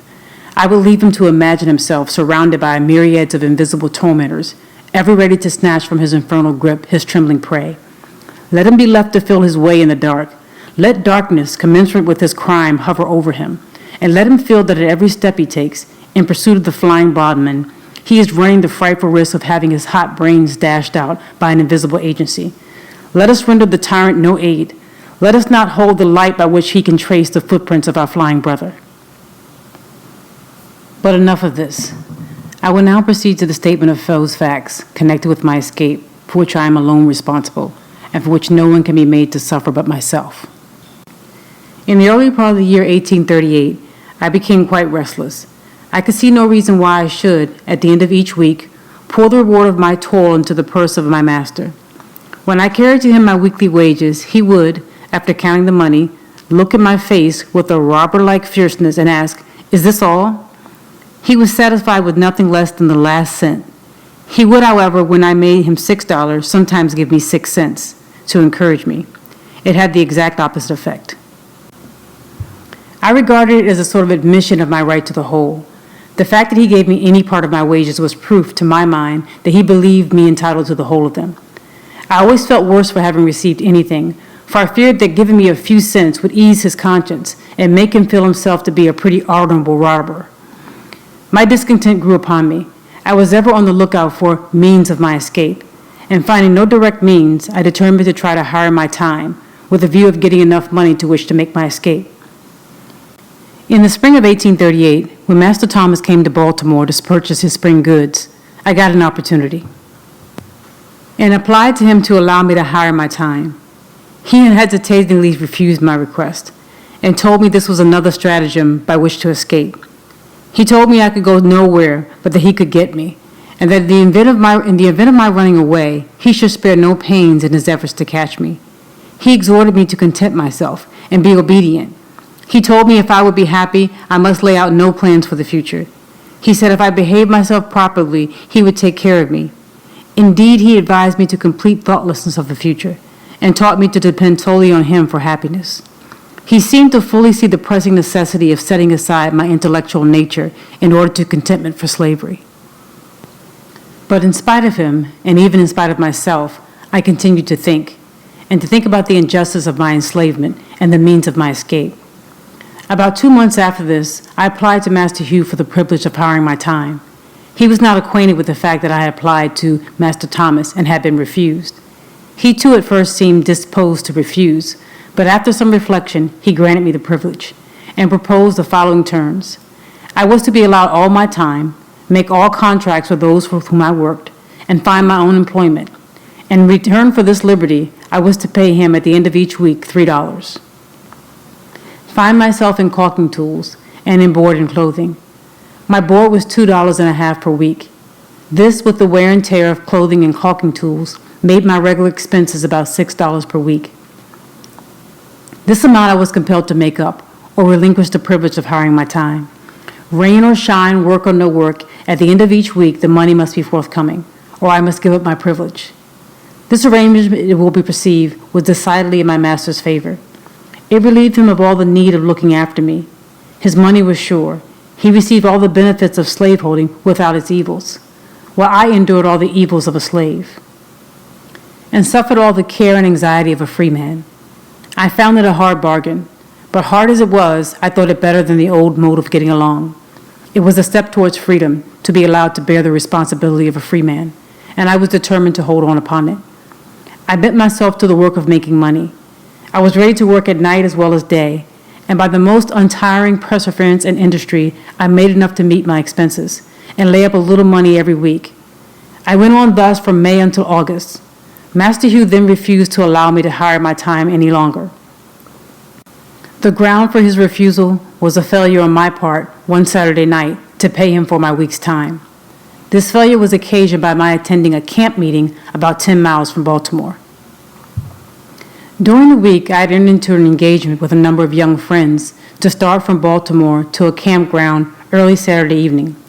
And being detained by my employer, I was unable to get down to Master Hughes without disappointing the company. I knew that Master Hughes was in no special need of the money that night. I therefore decided to go to the camp meeting, and upon my return, pay him the $3. I stayed at the camp meeting one day longer than I intended when I left, but as soon as I returned, I called upon him to pay him what he considered his due. I found him very angry. He could scarce restrain his wrath. He said that he had a great mind to give me a severe whipping. He wished to know how I dared go out of the city without asking his permission. I told him I hired my time, and while I paid him the price which he asked for, I did not know that I was bound to ask him when and where I should go. This reply troubled him, and after reflecting a few moments, he turned to me and said I should hire my time no longer, that the next thing he would know of, I would be running away. Upon the same plea, he told me to bring my tools and clothing home forthwith. I did so, but instead of seeking work, as I had been accustomed to do previously to hiring my time, I spent the whole week without the performance of a single stroke of work. I did this in retaliation. Saturday night, he called upon me as usual for my week's wages. I told him I had no wages. I had done no work that week. Here we were upon the point of coming to blows. He raved and swore his determination to get hold of me. I did not allow myself a single word, but was resolved. If he had laid the weight of his hands upon me, it should be blow for blow. He did not strike me. He told me that he would find me in constant employment in the future. I thought the matter over during the next day, Sunday, and finally resolved upon the 3rd day of September as the day upon which I would make my second attempt to secure my freedom. I now had 3 weeks during which to prepare for my journey. Early on Monday morning, before Master Hugh had time to make any arrangement for me, I went out and got employment of Mr. Butler at his shipyard near the drawbridge upon what is called the city block, thus making it unnecessary for him to seek any employment for me. At the end of the week, I brought him between $8 and $9. He seemed very well pleased, and asked why I did not do the same the week before. He little knew what my plans were. My object in working steadily was to remove any suspicion he might entertain of my intent to run away, and in this I succeeded admirably. I suppose that he thought I was never better satisfied with my condition than at the very time during which I was planning my escape. The second week passed, and again I carried him my full wages, and so well pleased was he that he gave me 25 cents, quite a large sum for a slaveholder to give a slave, and bade me to make good use of it. I told him I would. Things went on very smoothly indeed, but within there was trouble.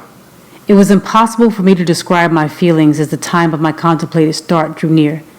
I had a number of warm-hearted friends in Baltimore, friends that I loved almost as I did my life, and the thought of being separated from them forever was painful beyond expression. It is my opinion that thousands who would escape from slavery who now remain, but for the strong cords of affection that bind them to their friends. The thought of leaving my friends was decidedly the most painful thought with which I had to contend. The love of them was my tender point, and shook my decision more than all things. Besides the pain of separation, the dread and apprehension of a failure exceeded what I had experienced at my first attempt. The appalling defeat I then sustained returned to torment me. I felt assured that, if I failed in this attempt, my case would be a hopeless one. It would seal my fate as a slave forever. I could not hope to get off with anything less than the severest punishment and being placed beyond the means of escape. It required no vivid imagination to depict the most frightful scenes through which I should have to pass in case I failed. The wretchedness of slavery and the blessedness of freedom were perpetually before me.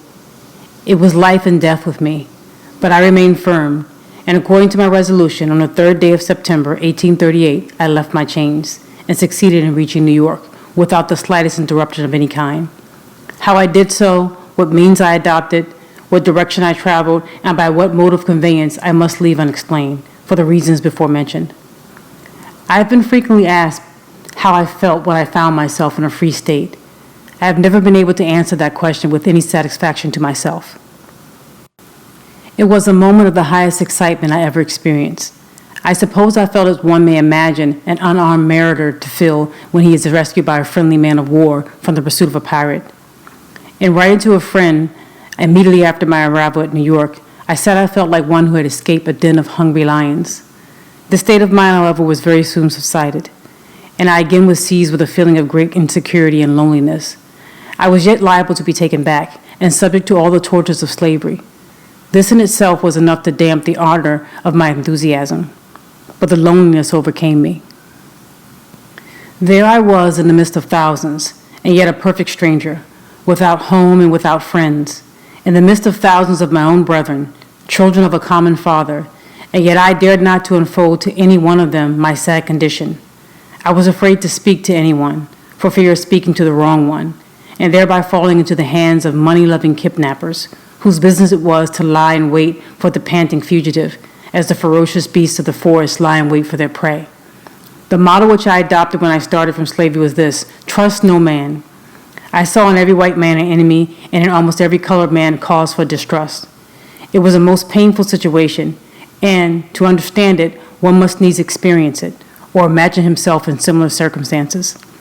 Let him be a fugitive slave in a strange land, a land given up to be to the hunting ground for slaveholders, whose inhabitants are legalized kidnappers, where he is every moment subjected to the terrible liability of being seized upon by his fellow man, as the hideous crocodile seizes upon his prey. I say, let him place himself in my situation, without home or friends, without money or credit, wanting shelter and no one to give it, wanting bread and no money to buy it, and at the same time let him feel that he is pursued by merciless men hunters in total darkness as to what to do, where to go, or where to stay. Perfectly helpless, both as to the means of defense and the means of escape. In the midst of plenty, yet suffering the terrible gnawings of hunger. In the midst of houses, yet having no home. Among fellow men, yet feeling as if in the midst of wild beasts, whose greediness to swallow up the trembling and half-famished fugitives is only equal by that with which the monsters of the deep swallow up the helpless fish upon which they subsist. I say, let him be placed in the midst of this trying situation, the situation in which I was placed. Then and not only then will he fully appreciate the hardships of and know how to sympathize with the toil-worn and whip-scarred fugitive slave. Thank heaven I remained but a short time in this distressed situation. I was relieved from it by the humane hand of Mr. David Ruggles, whose vigilance, kindness, and perseverance I shall never forget. I am glad of an opportunity to express, as far as words can, the love and gratitude I bear him. Mr. Ruggles is now afflicted with blindness, and is himself in need of the same kind of offices which he was once so forward in the performance of toward others. I had been in New York but a few days when Mr. Ruggles sought me out, and very kindly took me in to his boarding house at the corner of Church and L'Esplanade Streets. Mr. Ruggles was then very deeply engaged in the memorable Dorrit case, as well as attending to a number of other fugitive slaves, devising ways and means of their successful escape. And though watched and hemmed in on every side, he seemed to be more than a match for his enemies. Very soon after I went to Mr. Ruggles, he wished to know of me where I wanted to go, as he deemed it unsafe for me to remain in New York. I told him I was a caulker and should like to go where I could get work. I thought of going to Canada, but he decided against it, and in favor of my going to New Bedford, thinking I should be able to get work there at my trade. At this time, Anna, my intended wife, came on, for I wrote to her immediately upon my arrival in New York, notwithstanding my homelessness, houselessness, and helpless condition, informing her of my successful flight and wishing her to come forthwith. In a few days after her arrival, Mr. Ruggles called on the Reverend James W.C. Pennington, who in the presence of Mr. Ruggles, Mrs. Michaels, and 2 or 3 others, performed the marriage ceremony and gave us a certificate of which the following is an exact copy. This may certify that I joined together in holy matrimony Frederick Johnson and Anna Murray as man and wife, in the presence of Mr. David Ruggles and Mrs. Michaels, James W.C. Pennington, New York, September 15, 1838. Upon receiving the certificate and a $5 bill from Mr. Ruggles, I shouldered one part of our baggage and Anna took up the other, and we set out forthwith to take passage on board the steamboat John W. Richmond for Newport, on our way to New Bedford. Mr. Ruggles gave me a letter to a Mr. Shaw in Newport, and told me in case my money did not serve me to New Bedford to stop in Newport and obtain further assistance. But upon our arrival at Newport, we were so anxious to get to a place of safety that notwithstanding we lacked the necessary money to pay our fare, we decided to take seats in the stage, and promised to pay when we got to New Bedford. We were encouraged to do this by two excellent gentlemen, residents of New Bedford, whose names I afterward ascertained to be Joseph Ricketson and William C. Tabor. They seemed at once to understand our circumstances and gave us such assurance of their friendliness as to put us fully at ease in their presence. It was good indeed to meet such friends at such a time. Upon reaching New Bedford, we were directed to the house of Mr. Nathan Johnson, by whom we were kindly received and hospitably provided for. Both Mr. and Mrs. Johnson took a deep and lively interest in our welfare. They proved themselves quite worthy of the name abolitionists. When the stage driver found us unable to pay our bill, he held upon our luggage as security for the debt. I had but to mention the fact to Mr. Johnson, and he forthwith advanced the money. We now begin to feel a degree of safety and to prepare ourselves for the duties and responsibilities of a life of freedom. On the morning after our arrival in New Bedford, while at the breakfast table, the question arose as to what name I should be called by. The name given me by my mother was Frederick Augustus Washington Bailey. I, however, had dispensed with the two middle names long before I left Maryland, so that I was generally known by the name of Frederick Bailey. I started from Baltimore bearing the name of Stanley. When I got to New York, I again changed my name to Frederick Johnson and thought that would be the last change. But when I got to New Bedford, I found it necessary again to change my name. The reason of this necessity was that there were so many Johnsons in New Bedford, it was already difficult to distinguish between them. I gave Mr. Johnson the privilege of choosing me a name, but told him he must not take from me the name of Frederick. I must hold on to that, to preserve a sense of my identity. Mr. Johnson had been reading The Lady of the Lake, and at once suggested that my name be Douglass. From that time until now, I have been called Frederick Douglass, and as I am more widely known by that name than by either of the others, I shall continue to use it as my own. I was quite disappointed at the general appearance of things in New Bedford. The impression which I had received respecting the character and condition of the people of the North I found to be singularly erroneous. I had very strangely supposed, while in slavery, that few of the comforts and scarcely any of the luxuries of life were enjoyed at the North, compared with what was enjoyed by the slaveholders of the South. I probably came to this conclusion from the fact that Northern people owned no slaves. I supposed that they were upon a level with the non-slaveholding population of the South. I knew they were exceedingly poor, and I had been accustomed to regard their poverty as the necessary consequence of their being non-slaveholders. I had somehow imbibed the opinion that in the absence of slaves there could be no wealth and very little refinement. And upon coming to the North, I expected to meet with a rough, hard-handed, and uncultivated population living in the most Spartan-like simplicity, knowing nothing of the ease, luxury, and pomp and grandeur of the Southern slaveholders. Such being my conjectures, anyone acquainted with the appearance of New Bedford may very readily infer how palpably I must have seen my mistake. In the afternoon of the day when I reached New Bedford, I visited the wharves to take a view of the shipping. I found myself surrounded with the strongest proofs of wealth. Lying at the wharves and riding in the streams, I saw many ships of the finest model, in the best order, and of the largest size. Upon the right and the left, I was walled in by granite warehouses of the wildest dimensions, stowed to their utmost capacity with the necessities and comforts of life. Added to this, almost everybody seemed to be at work, but noiselessly so, compared with what I had been accustomed to in Baltimore. There were no loud songs heard from those engaged in loading and unloading ships. I heard no deep oaths or horrid curses on the laborer. I saw no whipping of men, but all seemed to go on smoothly. Every man appeared to understand his work and went at it with a sober yet cheerful earnestness, which betokened the deep interest which he felt in what he was doing, as well as a sense of his own dignity as a man. To me, this looked exceedingly strange. From the wharfs, I strolled around and over the town, gazing with wonder and admiration at the splendid churches, beautiful dwellings, and finely cultivated gardens, evincing an amount of wealth, comfort, taste, and refinement, such as I had never seen in any part of slave-holding Maryland. Everything looked clean, new, and beautiful. I saw few and no dilapidated houses with poverty-stricken inmates, no half-naked children and barefooted women, such as I had seen and been accustomed to seeing in Hillsborough, Eastern, St. Michael's, and in Baltimore. The people looked more able, stronger, healthier, and happier than those of Maryland. I was for once made glad by a view of extreme wealth without being saddened by seeing extreme poverty. But the most astonishing as well as the most interesting thing to me was the condition of colored people, a great many of whom, like myself, had escaped thither as a refuge from the hunters of men. I found many who had not been 7 years out of their chains, living in finer houses and evidently enjoying more of the comforts of life than the average slaveholders of Maryland. I will venture to assert that my friend, Mr. Nathan Johnson, of whom I can say with a grateful heart, I was hungry and he gave me meat, I was thirsty and he gave me drink, I was a stranger and he took me in, lived in a neater house, dined at a better table, took, paid for, and read more newspapers, better understood the moral, religious, and political character of the nation than 9/10 of the slaveholders in Talbot County, Maryland. Yet Mr. Johnson was a working man. His hands were hardened by toil, and not his alone, but those also of Mrs. Johnson. I found the colored people more spirited than I had supposed they would be.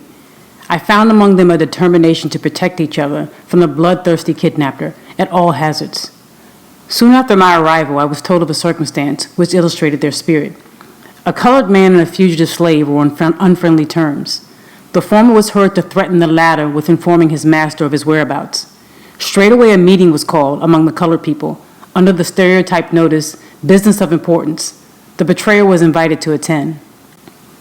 The people came at the appointed hour and organized the meeting by appointing a very religious old gentleman as president, who I believe made a prayer, after which he addressed the meeting as follows: "Friends, we've got him here, and I would recommend that you take the young man outside the door and just kill him." With this, a number of them bolted at him, but they were intercepted by some more timid of themselves, and the betrayer escaped their vengeance, and has not been seen in New Bedford since. I believe there have been no more such threats, and should there be hereafter, I doubt not that death would be the consequence. I found employment the third day after my arrival, in stowing a sloop with a load of oil. It was new, dirty, and hard work for me, but I went at it with a glad heart and a willing hand. I was now my own master. It was a happy moment, the rapture of which can be understood only by those who have been slaves. It was the first work, the reward of which would be entirely my own. There was no Master Hugh standing ready that moment I earned my money to rob me of it. I worked that day with a pleasure I had never before experienced. I was at work for myself and my newly married wife. It was to me the starting of a new existence. When I got through with that job, I went in pursuit of a job of caulking, but such was the strength of prejudice against colored people among the white caulkers that they refused to work with me, and of course I could get no employment. Finding my trade of no immediate benefit, I threw off my caulking habiliments and prepared myself to do any kind of work I could get to do. Mr. Johnson kindly let me have his wood horse and saw, and I very soon found myself plenty of work. There was no work too hard, none too dirty. I was ready to saw wood, shovel coal, carry wood, sweep the chimney, or roll oil casks, all of which I did for nearly 3 years in New Bedford before I became known to the anti-slavery world. In about 4 months after I went to New Bedford, there came a young man to me and inquired if I did not wish to take the Liberator. I told him I did, but having just made my escape from slavery, I remarked that I was unable to pay for it then. I, however, finally became a subscriber to it. The paper came and I read it from week to week, with such feelings as it would be quite idle for me to attempt to describe. The paper became my meat and drink. My soul was set on fire. Its sympathy for my brethren in bonds, its scathing denunciations of slaveholders, its faithful exposures of slavery, and its powerful attacks upon the upholders of the institution sent a thrill of joy through my soul, such as I had never felt before. I had not long been a reader of the Liberator before I got a pretty correct idea of the principles, measures, and spirit of the anti-slavery reform. I took right hold of the cause. I could do but little, but what I could, I did with a joyful heart, and never felt happier than when in an anti-slavery meeting. I seldom had much to say at the meetings, because what I wanted to say was said so much better by others. But while attending an anti-slavery convention at Nantucket on the 11th of August, 1841, I felt strongly moved to speak, and was at the same time much encouraged to do so by Mr. William C. Coffin, a gentleman who had heard me speak in the colored people's meeting at New Bedford. It was a severe cross, and I took it up reluctantly. The truth was I felt myself a slave, and the idea of speaking to white people weighed on me down. I spoke but a few moments. when I felt a degree of freedom, and I said what I desired to say with considerable ease. From that time until now, I have been engaged in pleading the cause of my brethren. With what success and with what devotion, I leave those acquainted with my labors to decide.